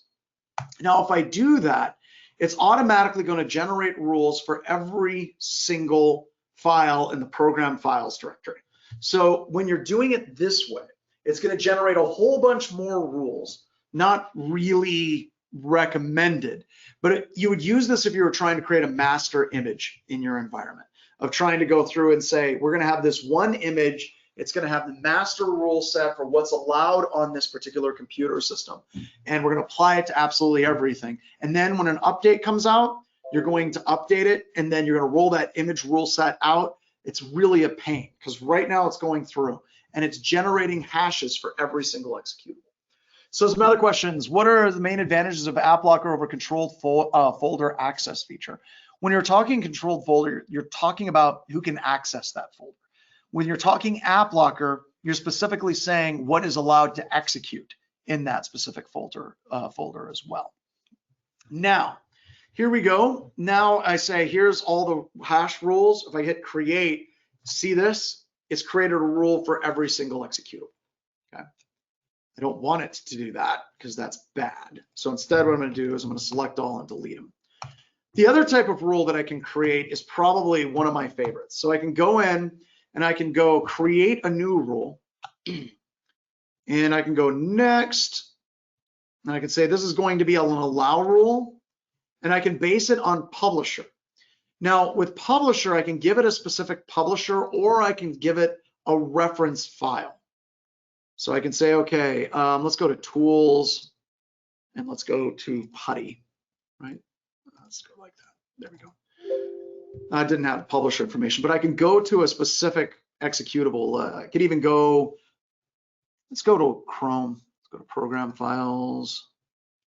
We can go to Java. That would work fine too. Java runtime environment bin. There we go. I can say, well, I won't allow anything from Oracle to execute. So now what it's going to do is it's automatically going to look at that executable and it's going to say, hey, the publisher of this specific executable is Oracle. And I can say, well, you know what? I want it to be anything from Oracle because I just love Oracle and everything they do. That's sarcasm, by the way. So I would say anything that comes from Oracle, allow it to run. Now it's going to actually verify that for that particular executable anytime it runs. So how this would be used in your environment, if you have something that runs that's from a specific vendor and it's weird, it has to run in like the app data directory or it has to execute from the temporary internet folders directory, you can go through and you can say, if this is a required executable, then I'm just going to say anything from that publisher, allow it to run. And if your publisher's not signing their executables, that creates all kinds of issues as well that you can deal with as well. So you can add specific rules for groups and users. You would put AppLocker in audit mode for a few weeks. You could. Usually with the rollout that I recommend is what you do is you roll it out to the security team first. You basically eat your own dog food. And then you roll it out to like help desk or systems administrators and then developers. You tend to do a phased rollout. We're going to roll it out to the more advanced technical people first. Then you're going to roll it out to your community. And you would even roll it out to your community and groups as well. So, all right. So does anybody have any questions on this? Like I said, I'm sorry about the Defender thing. It's just funny because Defender hasn't been a problem for like a year now, which I think is kind of funny. Running anything from a specific vendor, is that a good idea? Learning from the SolarWinds attack? So the question is, what do we learn from the SolarWinds attack? So this gets into kind of a bigger problem. And by the way, I'm going to reboot my VM, and you should do likewise before we do any more labs. So what did we, what should we have learned? I don't know, tons, but as frustrating as, I don't know. You're not frustrating. If you get mean when people are trying to help you, then I'll get frustrated. But if you're asking questions, that's not frustrating at all. All right. So what do we learn from SolarWinds? Unfortunately, there's a number of different executives that look at SolarWinds and they think to themselves, well, this just proves that we shouldn't be patching and updating regularly. Because if we never have pushed any patches or updates, we wouldn't have been hacked with the SolarWinds thing. That is not the lesson to learn. If you look at the SolarWinds attack, right? If you look at what actually happened here, and we're all kind of grappling with SolarWinds, we had one company, a supply chain attack.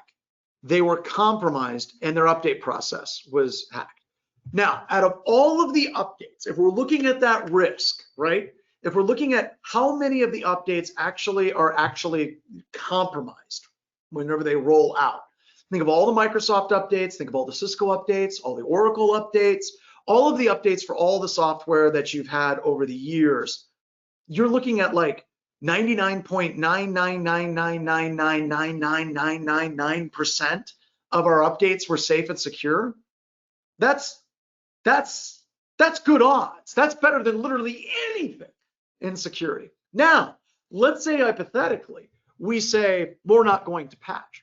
If you have to choose your risk, the risk that the Russians may be able to exploit the patching process and sneak in a malicious patch, which is a 0.000001 chance or less, versus not installing your patches and having remotely exploitable vulnerabilities, what is the greater risk? It's not even a competition, right? The greater risk is not patching. So we should be patching as well. Right. And then absolutely, Marcus V1 said WannaCry used 2 exploits that Microsoft had patched 8 months before, right? So this isn't like these people were compromised, like what would we have done? No, they were missing those patches as well. So that's kind of crazy. All right. So, all righty. So I updated the instructions. I will add in instructions to disable Defender. I will do that tonight. So you will see those updates tomorrow. If you update the labs, we're going to clean them up for you just to make it go away as well. I also have a theory. Here's a theory that I have. The theory is this. I believe that with this lab, what happened with Windows Defender is everybody who updated their VM got the malware caught. That's just a theory. I'm going to test it tonight. But my theory is that there's some patches that came up from Windows Defender, and those are the people that got caught. The people that didn't update their systems, those are the ones that didn't. But either way, I'm going to put in the instructions to disable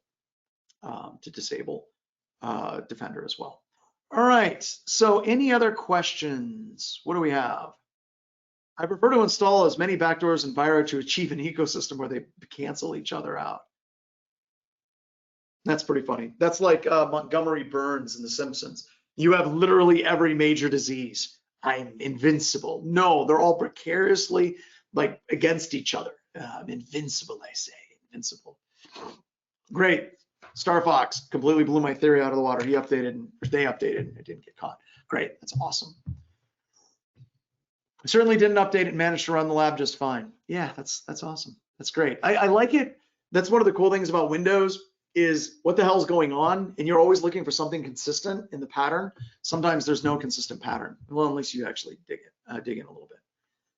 All right, so with that, let's go ahead and let's take a quick 10-minute break. We'll hit the potty, we'll get something to drink, and let's do our last hour. All right, and if you have any questions, you totally can just type them in and I'll answer them when I get back. Oh, by the way, usually what we do is the last half an hour of class, we'll go for half an hour whenever we come back, is Ask Me Anything. Where I'll just sit here and I'll watch the Discord server and I'll answer any questions that you have. So we'll play Ask Me Anything the last half an hour of class as well. Hey, everybody. Give it a few more seconds and then we're going to keep going. I think we'll get to the point where we talk about halfway through talking about passwords, and then we'll do the password lab, the password cracking lab tomorrow. We'll probably start out that one where we're going to work with Hashcat. So it's kind of a weird version of Hashcat because I had to trick it to run on a VM. Kind of a weird thing. All right, so let's do this. All right, so the first thing is, whenever you're looking at passwords, probably one of the most important things is understanding that the vast majority of the successful attacks to gain initial access into an environment are actually going to come from password spraying. And that's basically where an attacker will get a portal, let's say a user ID and a password on the outside of a web portal, or they'll get like an RDP connection or something.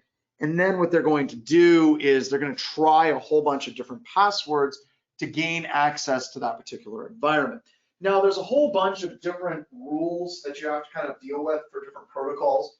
Like you don't want to overwhelm a telnet service or an RDP session or a like SSH session, because you can absolutely overwhelm those systems as well.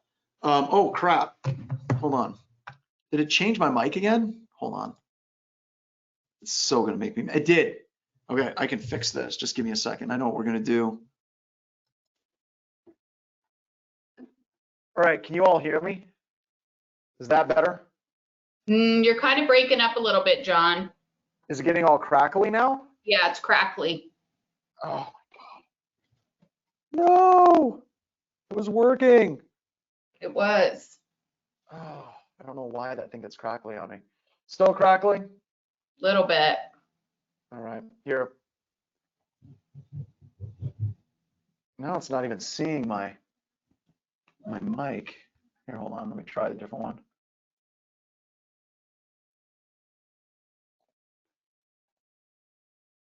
Nope. It's not even seeing my USB. Hold on. Does it sound like it's dropping or is it just staticky? It's just kind of staticky. Okay, so let me.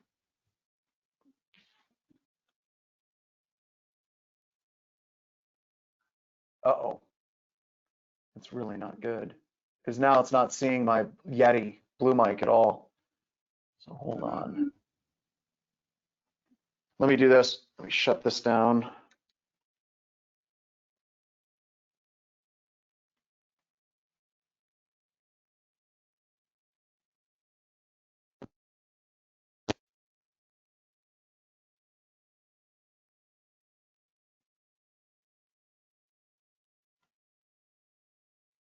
All right.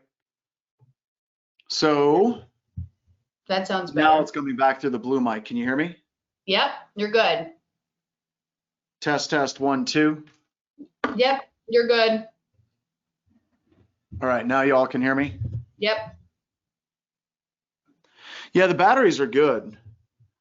But now I'm going through Yeti Blue microphone. All right, so we've got audio now. Megan, can you Yes. hear me okay? Yep, I can hear you. Can you hear me? Now they're blaming it on the now they're blaming it on the coffee. Thank you. Crap, now I can't pace as much as I like to. So that's gonna suck. Because pacing is good. All right, so here we go. So password spraying is basically where we have a remote service. And then what we do is we try a single password against multiple user accounts. So many people, whenever they think about it, is they think that an attacker is going to find a user account like Strand.js, and then that attacker is going to try thousands of passwords against that account. And we don't do that, right? And the reason why we don't do that is because it will actually go through and it will lock that account out completely. If you're having trouble with the doing the lab update and it's not working, reboot the VM. What that does is it basically kills the application identity service and kills the app locker from running. So just reboot the VM and then you can update the labs. So yep, we're in the password section right now. So one of the most common passwords we use is a season year combination, like spring 2023 or winter 2021 would be the one that we'd be using right now. And the reason why we use that particular password combo is most people have to change their passwords once every 90 days. And what changes roughly every 90 days? The seasons, right? You're like, oh God, what's my password? I came back from Christmas break and I can't remember. Look outside, what do you see? Snow, winter 2020. Congratulations, that's your password. So it's easy for people to remember. So we'll use that password. And for the longest time, we used to have shirts. The new ones don't, they just have the BHIS logo on it. But we used to have, like with the shirt that was released, you would have somewhere on it, it would say the season and year when that shirt was actually released as well. So that's just an easy way, right? So we feed in user IDs, we try a couple of different passwords, and bang, we gain access. And this stays under the account lockout threshold for many organizations as well. So, all right, so mean time to compromise. Whenever you're looking at the size of a network, it matters, right? So if we're looking at a password spraying attack, I can almost guarantee you that someone in an organization of over 10,000 users is using a password of spring 2021 or winter 2021. Almost, actually, unless you specifically block those passwords, it's almost 100% guaranteed. So if you have another type of organization that's like 6 users, it's actually harder, right? Because you have fewer user accounts to try that password against. So it becomes difficult in smaller organizations, and it's much easier in larger organizations. So years ago, so password 123, I'm gonna smile that too. That's pretty funny. So when you're looking at this, kind of the first time I ever did this was years ago, right when Andersen Consulting switched over to Accenture, because that was my first job. And it's kind of funny because Accenture got mad that I tell this story, but at any rate. So this is now 20 years ago that this particular attack happened. So whenever they were switching from Andersen Consulting to Accenture after the whole Enron debacle, they didn't want the name Andersen anywhere near them. They basically hired a handful of us to see if we could break in. Well, back at that time, they used Lotus Notes and they had Domino databases and all these different things. And you could go to the Andersen Consulting Accenture website and you could download a full list of every single user ID, because your user ID wasn't your name. Like, it wasn't Strand.js. It was like E and then a number, right? And on this website, you could download every single employee. And then we did a password spray. Now, the passwords that I ran, the first password I used was Accenture, to try to break into Accenture. And it was funny because it worked on like hundreds of systems, right?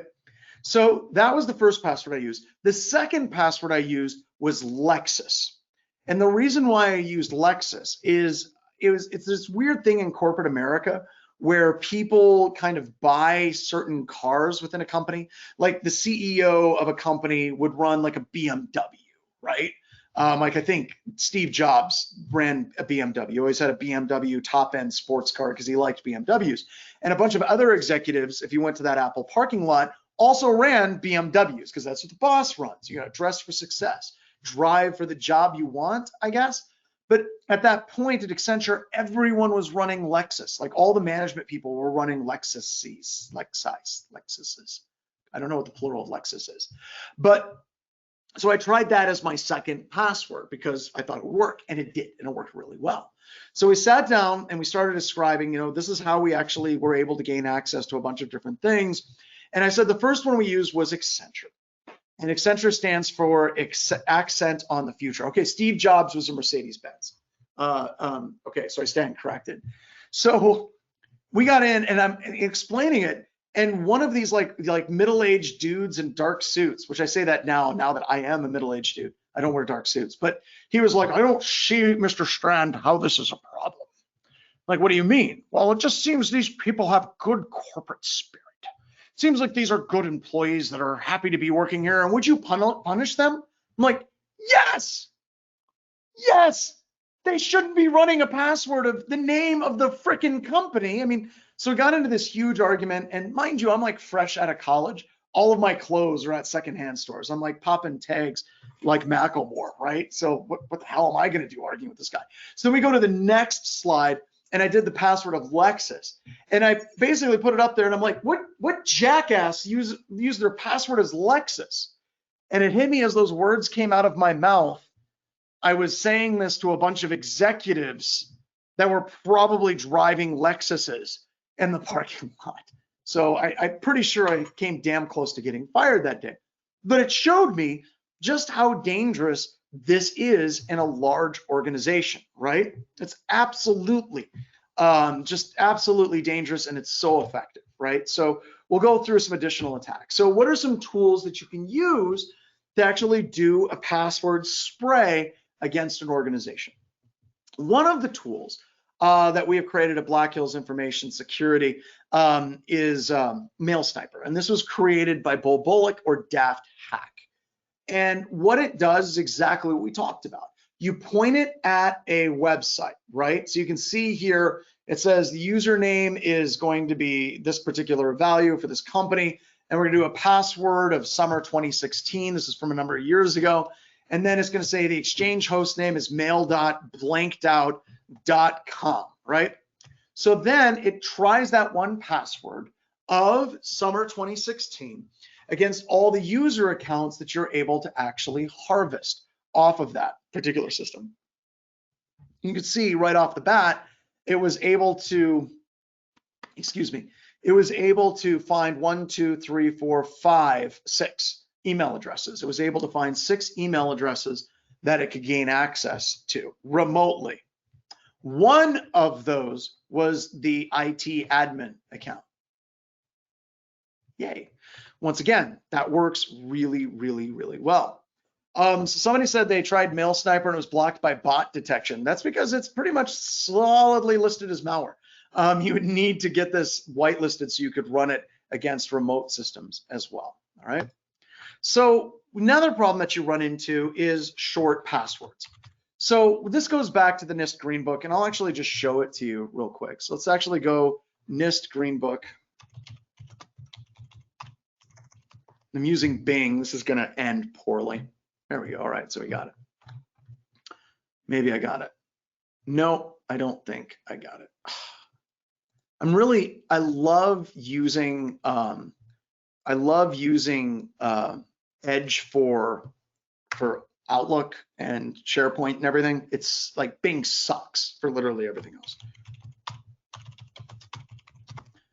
NIST Green Book. Here we go. It takes me right to what I'm looking for. All right. So once again, going back to the kind of this this problem that persists, right? So if you're looking at it, this came out, this is the NIST guidance, this Green Book series, part of the Rainbow series, came out in 1985. So if I look for the word days, and I get to this particular section is the second one. So it says L is set for 6 months and 12 months. P is set for 1 in 1 million, an acceptable probability of guessing a password. R is set at 8.5 guesses per minute. The guess rate possible with the 300 baud service. We talked about this earlier. At 8.5 guesses per minute in 1985, the guess rate, the number of guesses today would be 12,240. Substituting 183 days for 6 months using this particular equation, the 12-month value is twice that of the 6-month case, because hey, math people got a math, yo. And then it says with this data, we can come up with this table of when you should change your password. So if you use an 8-character password with a 36-character alphabet, you should change your password once every 6 months. And what they did is they basically cut it in half in most organizations. Now, question was, why did they call it the Green Book? No idea. It actually goes back to the T6 series. The Orange Book was one of the first security guides that was out there. And they called it the Orange Book because the cover of it was orange, all right? And then as they came up with other security guidance, they had other colors. So they called them the Rainbow series. So the first one was TSIC, that was the Orange Book, talking about how to build secure operating systems and creating different run level security systems. And then this particular book, they just started calling it the name of the color of the book. So that's how it came up with the name of Green Book as well. No, it's not. Yeah, it's called the Rainbow series. No, there's not going to be a test question on that. Do you guys want to know my absolute like craziest math fact for the day? It'll blow your mind.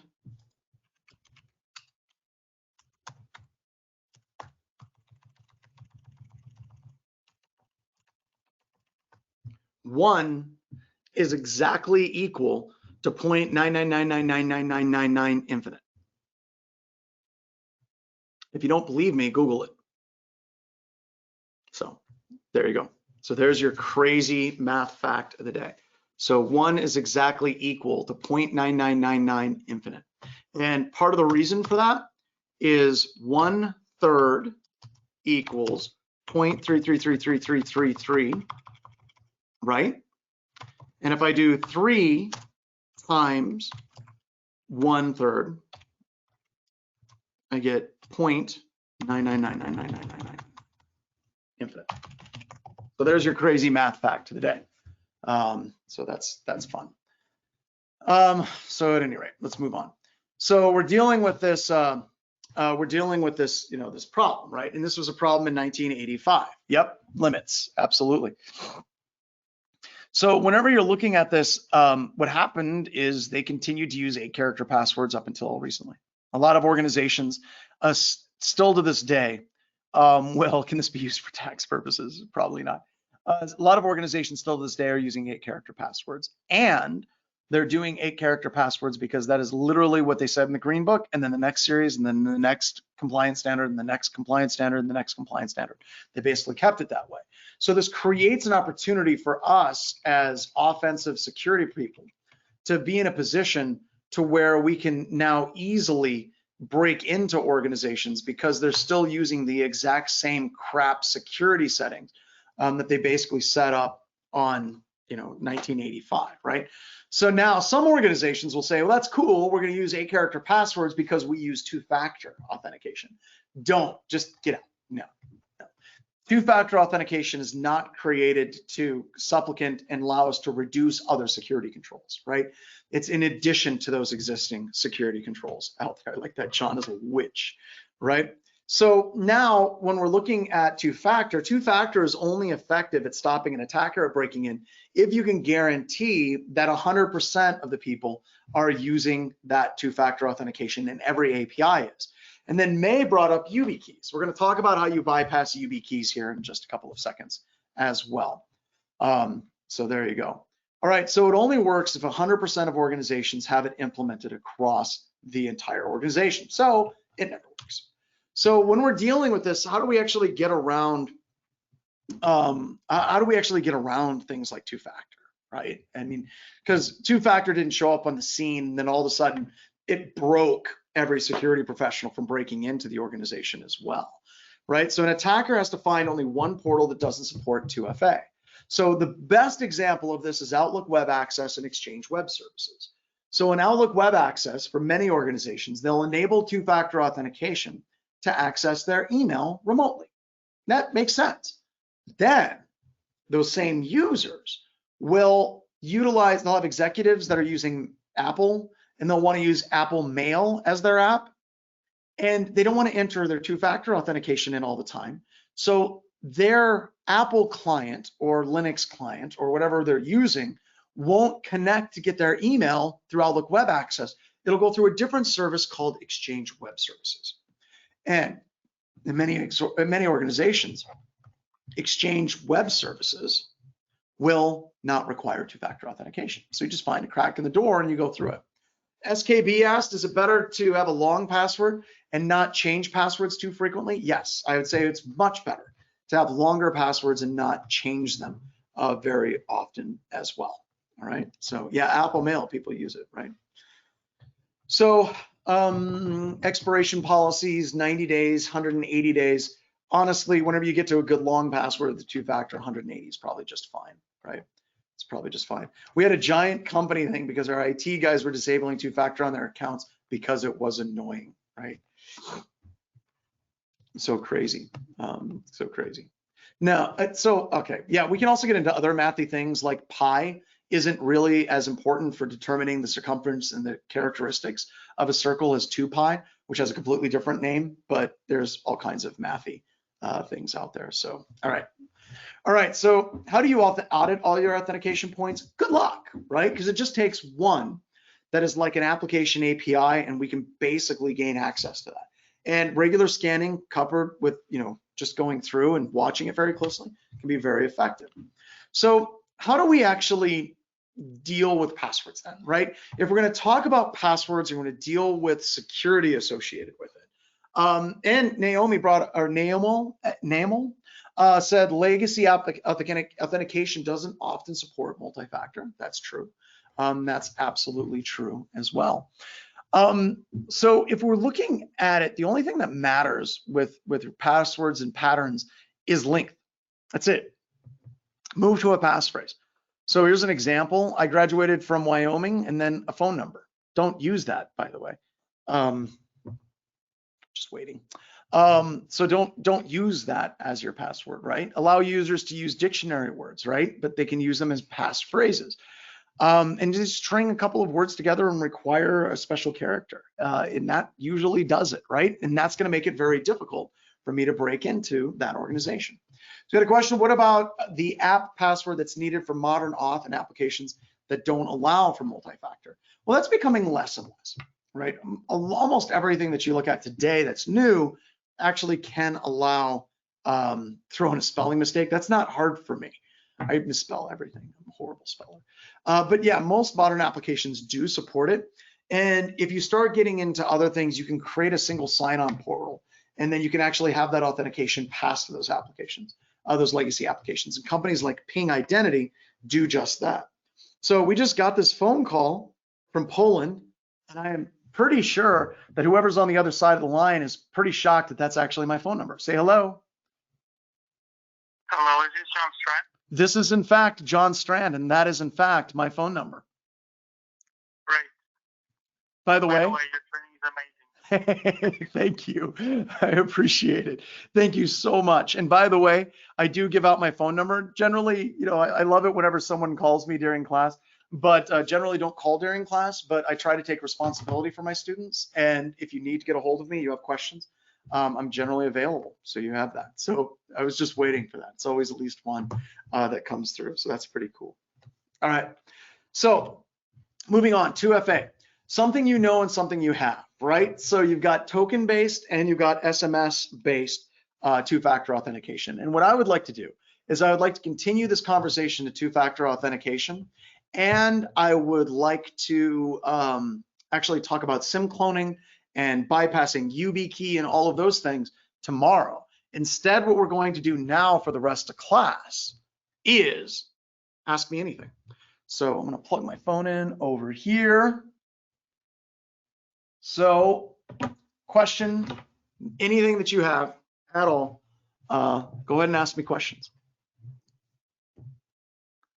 So any questions, ask me anything. I'm going to clean up my VM here. How unbreakable is two-factor? Well, like I said, we're going to be talking about that in a little bit more detail tomorrow. But just to give you a spoiler, whenever you actually connect to websites that are using two-factor authentication, like a YubiKey, like a U2FA, they're actually querying what your device is, and some devices don't support a YubiKey. So if you can go to that website and say, hey, I'm an iPad, some of those websites will say, you don't support YubiKey, so I'm not even going to have you do it as well. How would you check if a malicious email content is malicious? Yes, absolutely. Sandboxing is where you need to go. Sandboxing is really, really good. Do you have a web app pen testing, pay what you can? No. The only pay what you can classes that we offer in Anti-Siphon are my classes. So if you want to look at it, I would recommend looking at it as a as more of, you know, I'm kind of the gateway, and I'm the one that's trying to get like core level security training out there to as many people as possible. And I can give my time away. It's my company, but I can't give my employees time away. So they're actually writing their classes, and we also work with people outside of BHIS, and they have to make a living. So we try to make our training as affordable as possible. If you look at it, so if you look at kind of the breakdown of how we charge for training, so Megan can share a link with all of our different training classes that are coming up, and we try to charge right around $500. And $500 is just enough money for me to give 50% to the author and instructors. 10% goes to a charity and open source project of the instructor's choosing. And then the rest of it goes to keeping this entire ship running. And that is just enough for us to keep the ship running. So we're trying to run this as cheap as we possibly can as well. You're right, multi-factor and two-factor are not the same, right? All right, opinions on password manager. We use LastPass is what we're using. Will you answer this question? 1 password expiration, a good length complexity. Do we still need to force passwords to change? You do, but you don't need to have them change like once every 90 days. You can go to like once a year, once like twice a year as well. How do you cover how to navigate? There's actually the attack navigator. There's actually a tool that's designed to navigate the entire attack matrix as well. So quantum computing, how does that affect us on security? Okay, so quantum computing. So quantum computing is witchcraft. I used to think it was snake oil. It's been upgraded to actual true witchcraft. So I'm going to try to explain quantum computing, and I'm going to get it wrong, and I'm going to oversimplify it. I'm not going to feel that bad because there's probably less than 5 people on the planet that understand quantum computing. And if you hunt down those 5 people and you ask them, what the hell is happening here? Most of the time they'll look at you and be like, why the hell are you asking me? I don't even know. And to give you an idea, like even Einstein was like completely like floored with quantum computing. God, or didn't say the universe doesn't play dice. And then there was a gentleman that actually got a Nobel Prize for physics who set out to prove that Einstein was right, that quantum computing was garbage, ended up proving quantum computing. So literally some of the experts in the field are trying to prove it's incorrect, and they're winning Nobel Prizes. So here we go. So spooky action at a distance. So years ago, they came up with a problem. The problem was if you ended up having a slit experiment where you basically had light or radioactive particles going between 2 plates, right? And you had a very, very, very small slit. And then on the other side, you had a film that could catch where the particles were. There were particles that were outside of the bounds of where they actually should have been, like way outside the bounds from where they should have been. So there was a bunch of questions about whether or not, like what was happening. Were particles moving in a straight line? Were they moving in a wave? Were they moving in a cloud? Was it a series of probabilities and all of these different things? And that was basically one of the experiments that led to quantum computing. So whenever you're looking at how you look at like the subatomic part of the universe, it is really a probabilistic concept rather than an actual concept. So whenever you're looking at atoms and you're looking at the electrons going around the atoms, we think of it as something going around the atom, and that's not actually what it's doing. It's actually a cloud of probability of where it should be. So why exactly does this matter? Well, it also gets into observational problems. If you're looking at an atom that has top spin or bottom spin, it actually doesn't have top spin or bottom spin until it's observed, and then it'll collapse into actually having top spin or bottom spin. No joke. Observing the quantum world changes the damn quantum world. So now whenever you're talking about quantum computing, let's look at problems as they relate to computer security. So in computer security, if we're trying to brute force someone's password, right? I will create a very large dictionary and I'll try all the words, or I'll brute force every password combination. This is what we call an NP hard or non-probabilistic hard problem. It can only be solved through actually brute forcing that specific problem. However, with quantum computing, what you can do is you can reach into the probability space, right? And you can say, okay, I'm going to reach in without observing what is the correct password, and I can pluck that password out without brute forcing it. So what you're doing is you're basically identifying a waveform probability collapse around where the password and the password hash match. Now in quantum computing, when you're looking at qubit processors are not traditional transistor processors. They're closer to lithograms, where you basically have two sheets with a membrane in between, and then basically electrons will jump across that membrane at certain places. So that's how your quantum qubit processor actually functions. Now, if any of that makes sense to you, congratulations. I'm basically a trained monkey that learned how to string all those words together, and it still doesn't make sense, right? So does quantum computing actually change what is going to happen in computer security? Yes and no. If you look at it, you have a D-Wave is building a quantum processing computer, and Google is behind that. NASA is behind that. There's a number of people that are building quantum computers. And for my friends that work at these various companies that are working in quantum computing, there's a huge problem with testing a quantum computer. You have to do error correction, and that's really, really hard. But you also have to run the quantum computer and see if it consistently comes up with an answer faster than all of the most powerful computers can come up with the exact same answer. So consider it to be a race, and it has to consistently beat the brute forcing solution. And right now, those computers are. They're not general purpose computers. You're not going to be able to fire up Cyberpunk and play the video game on a quantum computer. They're highly specialized to specific problems. So you would, one, have to get a quantum computer. Two, you'd have to have it built for something like cracking passwords. And then three, you'd have to test and verify that it would work. That's a long answer, all right? So a very, very long answer to a basic question. So yes, it will, but not anytime soon for any of you that are in this class, and not for general companies. Probably at nation state levels, it will be somewhat of a problem as well. All right. So what other questions do we have? We have Fresh Hell has a much simpler question about AppLocker. That would be awesome. Question: 14 character non-complex passwords, annual change, MFA with MFA. Okay. Nope. Go one more character, Dr. Manhattan.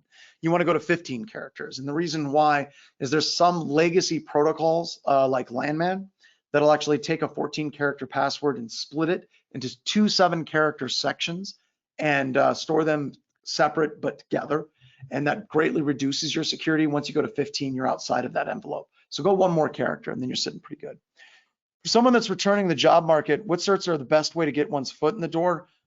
This one I'm hoping the ACE-T certification will help, but CISSP is probably the one certification that opens the most doors. Fresh Hal, I feel a bit dumb, but I have a few questions about AppLocker. One is what we did for enterprise systems, because I don't spot local security policy on my individual system. It'd be under Windows Professional license. You're probably running a Windows Home license. In services app on individual systems, application identity isn't running. Is it a good idea or run it?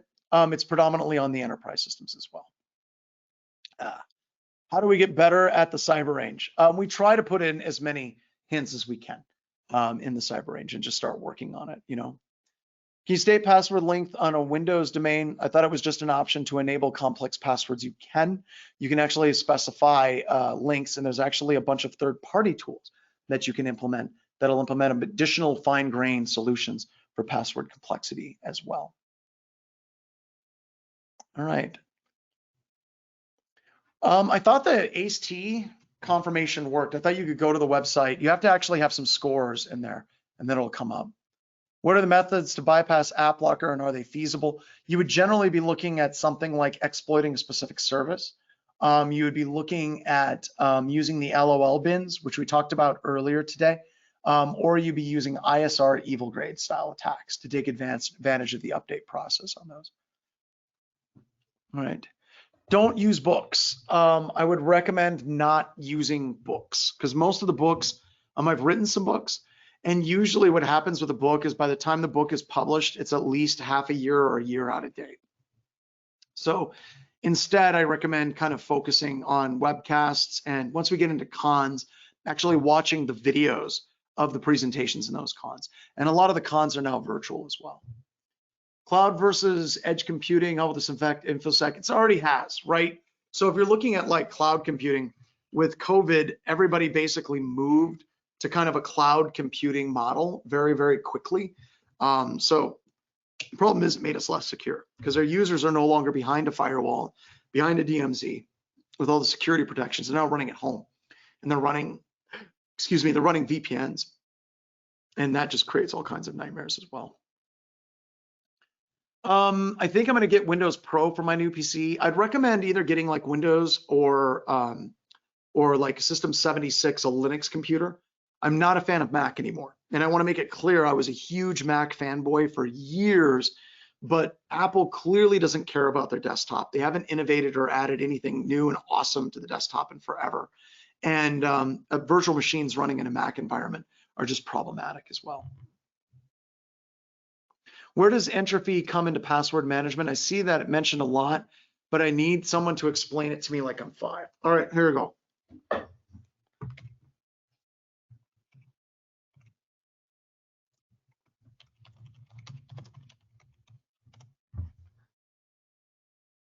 All right, here we go. So this is probably the best comic ever talking about password complexity as things as well. So with this, you have a password, right?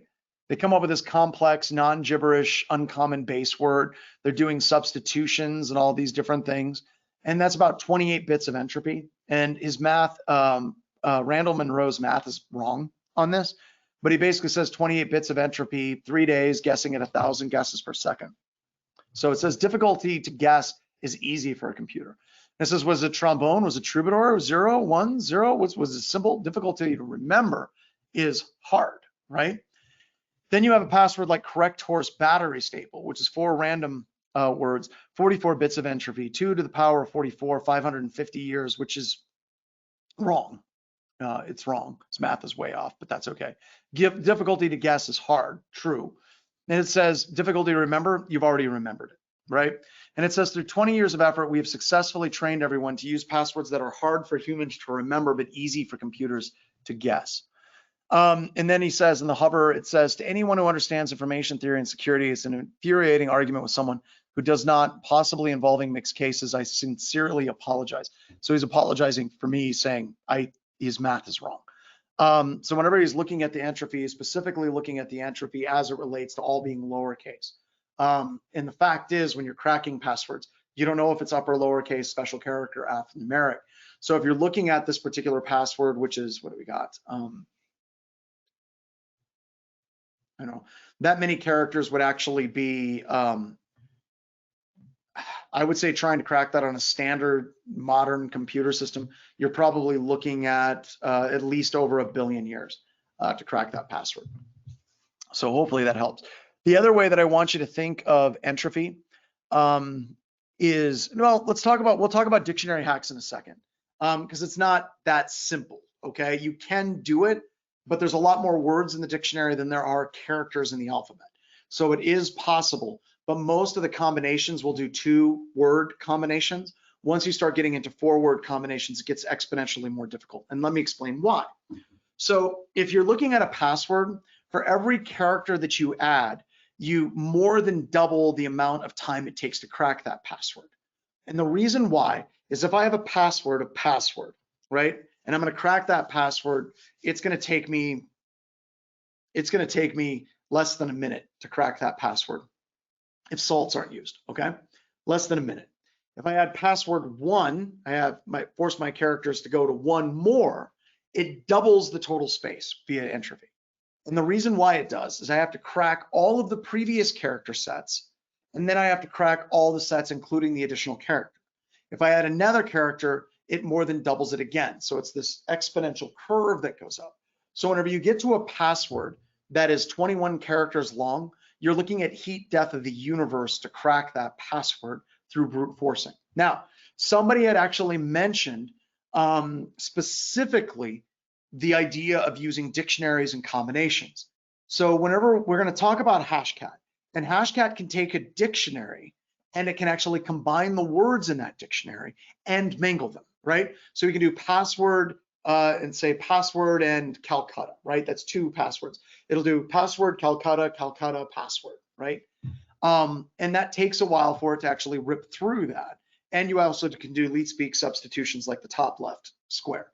Now, once you add another word, it now has to increase that entropy again. And if you add 4 words, it gets more and more crazy. So most of the time when we're pen testing, we go mixing of 2 separate passwords deep with leet speak combinations as well. All right, so here we go.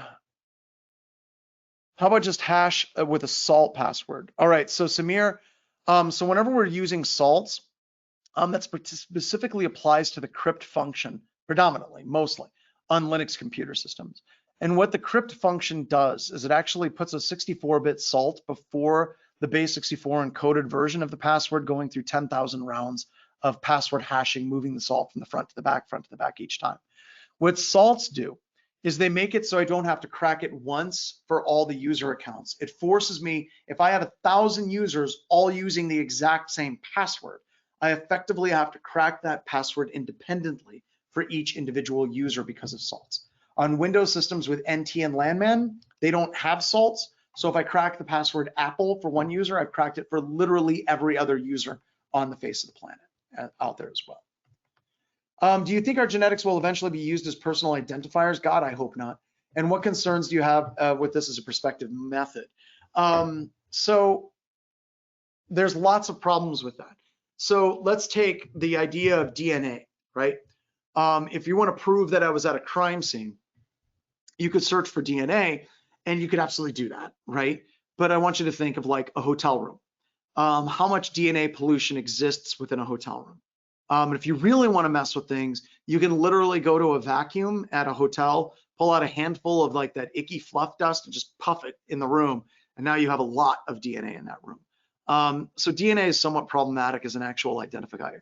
And also remember, anytime you talk about a fingerprint or a retinal scan, a hand scan, or DNA, all of that has to be converted into digital. And it's possible for me to actually steal what that digital representation is of your DNA. I can steal the digital representation of a fingerprint. I can steal the digital representation of a retina scan. And the problem with all of that is, if my password is broken, I can change my password. If my DNA digital signature is hacked and online, there's jack that I can do. So whenever you're talking about that type of biometrics, where they're talking about crossover error and all that garbage in your CISSP, and they say that biometrics is more secure, they're wrong. They're absolutely wrong. Because one of the key things of security is recovering from an insecure state. If I steal your password, crack your password, you can always change your password. If, however, I steal your digital fingerprint associated with your DNA, I've stolen you. So always keep that in mind when you're talking about these things as well.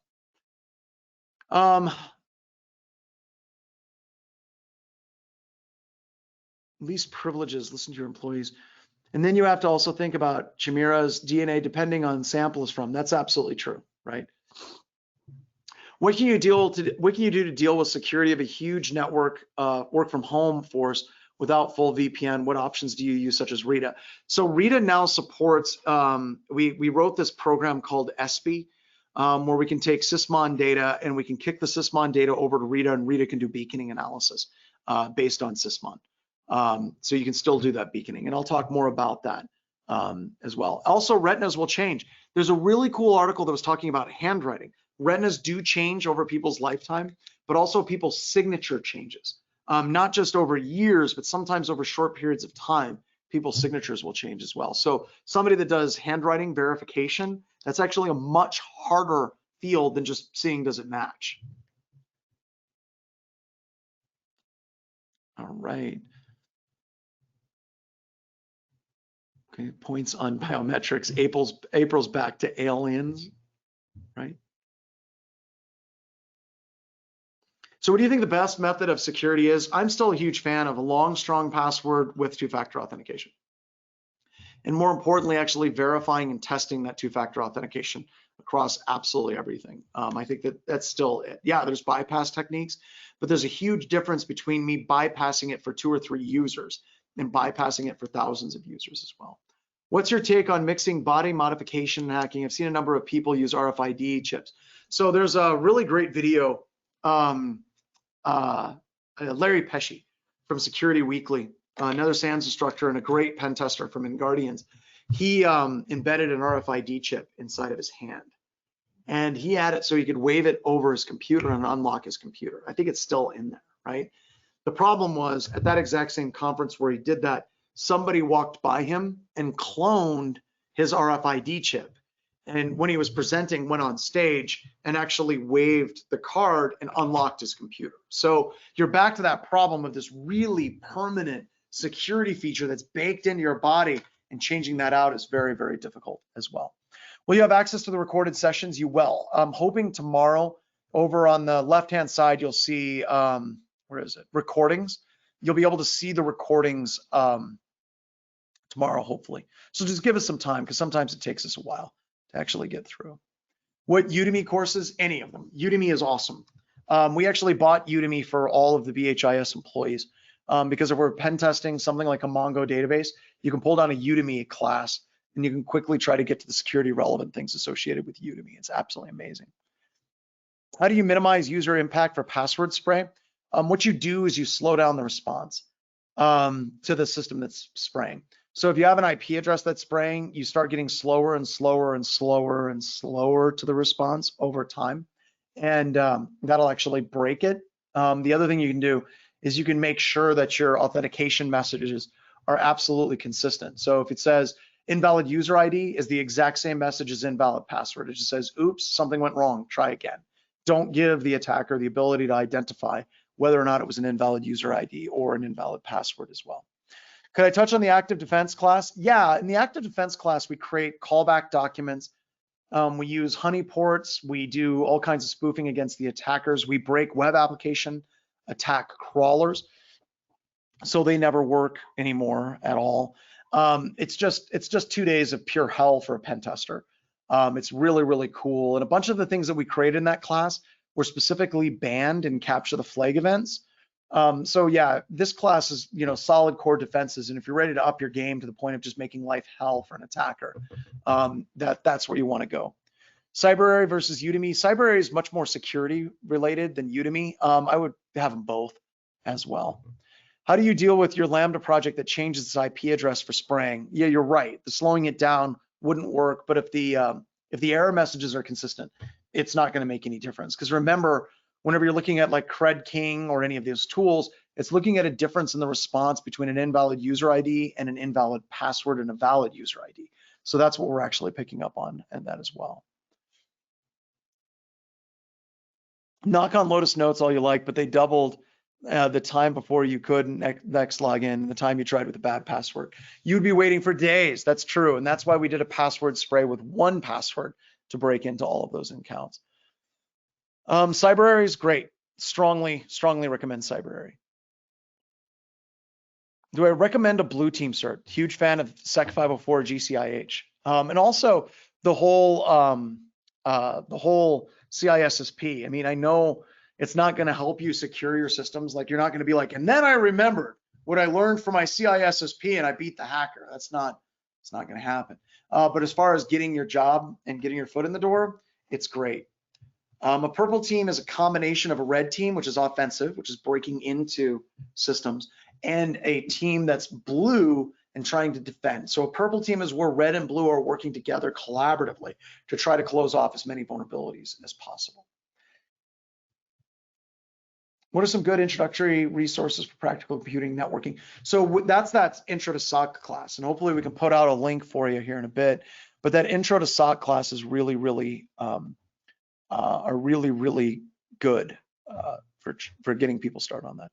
Getting into physical pen testing, read and watch anything you can from Deviant, and read anything you can from TOOOL from Tool as well. This got buried, but feel free to know what happened for some. Have a password spray on my server, been banning IPs, and they all have IPs. If I set up something like fail to ban, can I flang common names? You can. If you look at the class that we do, you can run fail to ban and all these different utilities. So it basically blocks them after 5 failed attempts within a certain time window, and that's great. But we also talk about Kipo and Cowrie, which are honeypot systems, where they'll emulate those services, and then you can ensnare the attackers as well. How do I feel about offensive security certs? Offensive security is awesome. I wish that they would update their methodologies a little bit. A lot of their methodology is still focused on exploit dev, and that's wrong. Sorry, I know I'm gonna piss off some people, but it's wrong. If you're trying to break into an organization, the amount of times that you spend actually writing an exploit are very, very small. If you're looking at Venn diagrams, offensive breaking into places versus people who write exploits, those two circles don't touch each other. Unfortunately, a lot of the people that write exploits, they kind of carry themselves as though they know everything, and they don't. In my experience, people that write exploits are very good at it. That's fine. And I have people that are very good at breaking into organizations. And also the amount of times that we actually use exploits to gain access to organizations is probably in the single-digit percentages. So we don't need exploits very often. So that's one of the things, but it has very well regarded security cert as well. I know you are the author of the Sans Metasploit Kung Fu class. What's the best place to find notes? I was one of the original authors. So I was co-author with Ed Scotus, and then I handed that class off to James Line. And I don't know who's running it now. I think Jeff McJunkin took that class over. I haven't been the author of that Metasploit class in a long time. I also haven't been an author for Sans for over like almost 2 years now. So, not fond of CrowdStrike. I'm not a big fan of CrowdStrike threatening to sue people because they release articles about whether or not their product is any good. Just not cool. They did that against NSS Labs, but honestly, NSS Labs is skeevy and really horrible anyway. So it's kind of like, you know, your vote, you got these two organizations fighting it out. No matter who wins, you lose. But you know, when anytime a company starts getting litigious about its brand reputation, they can basically die in a fire. It's just frustrating with that as well. College versus certs. Sorry, at this particular point, absolutely certs. College, right now, there's very little regard from most universities, and the quality of the security training that they get is garbage. There's a handful of universities that are amazing. One of them is Dakota State University here in South Dakota. Is probably one of the world's foremost universities. So check out DSU. They do a very good job. But there are a bunch of universities that take like the CISSP CBK and they build their entire curriculum around that, and that's just garbage as well. Yep, Cylance did actually threaten to sue some people, but we worked it out. They sent me beer. I'll talk about that more a little bit later as well. And also remember, if you're ever in a company and you're like, we're going to sue these people because they said bad things about us, remember the Midler effect. The more you actually go through, is the Barbra Streisand effect. The Streisand effect is if you start suing people because of what they said, it's going to be on the news. Now everyone's going to know what they say. So that just doesn't work as well. All right, so with that, let's get out of here. So thank you so much for your time today, and I will see you all at our next session, which starts tomorrow. Have a good night, guys. Later. Bye, everybody.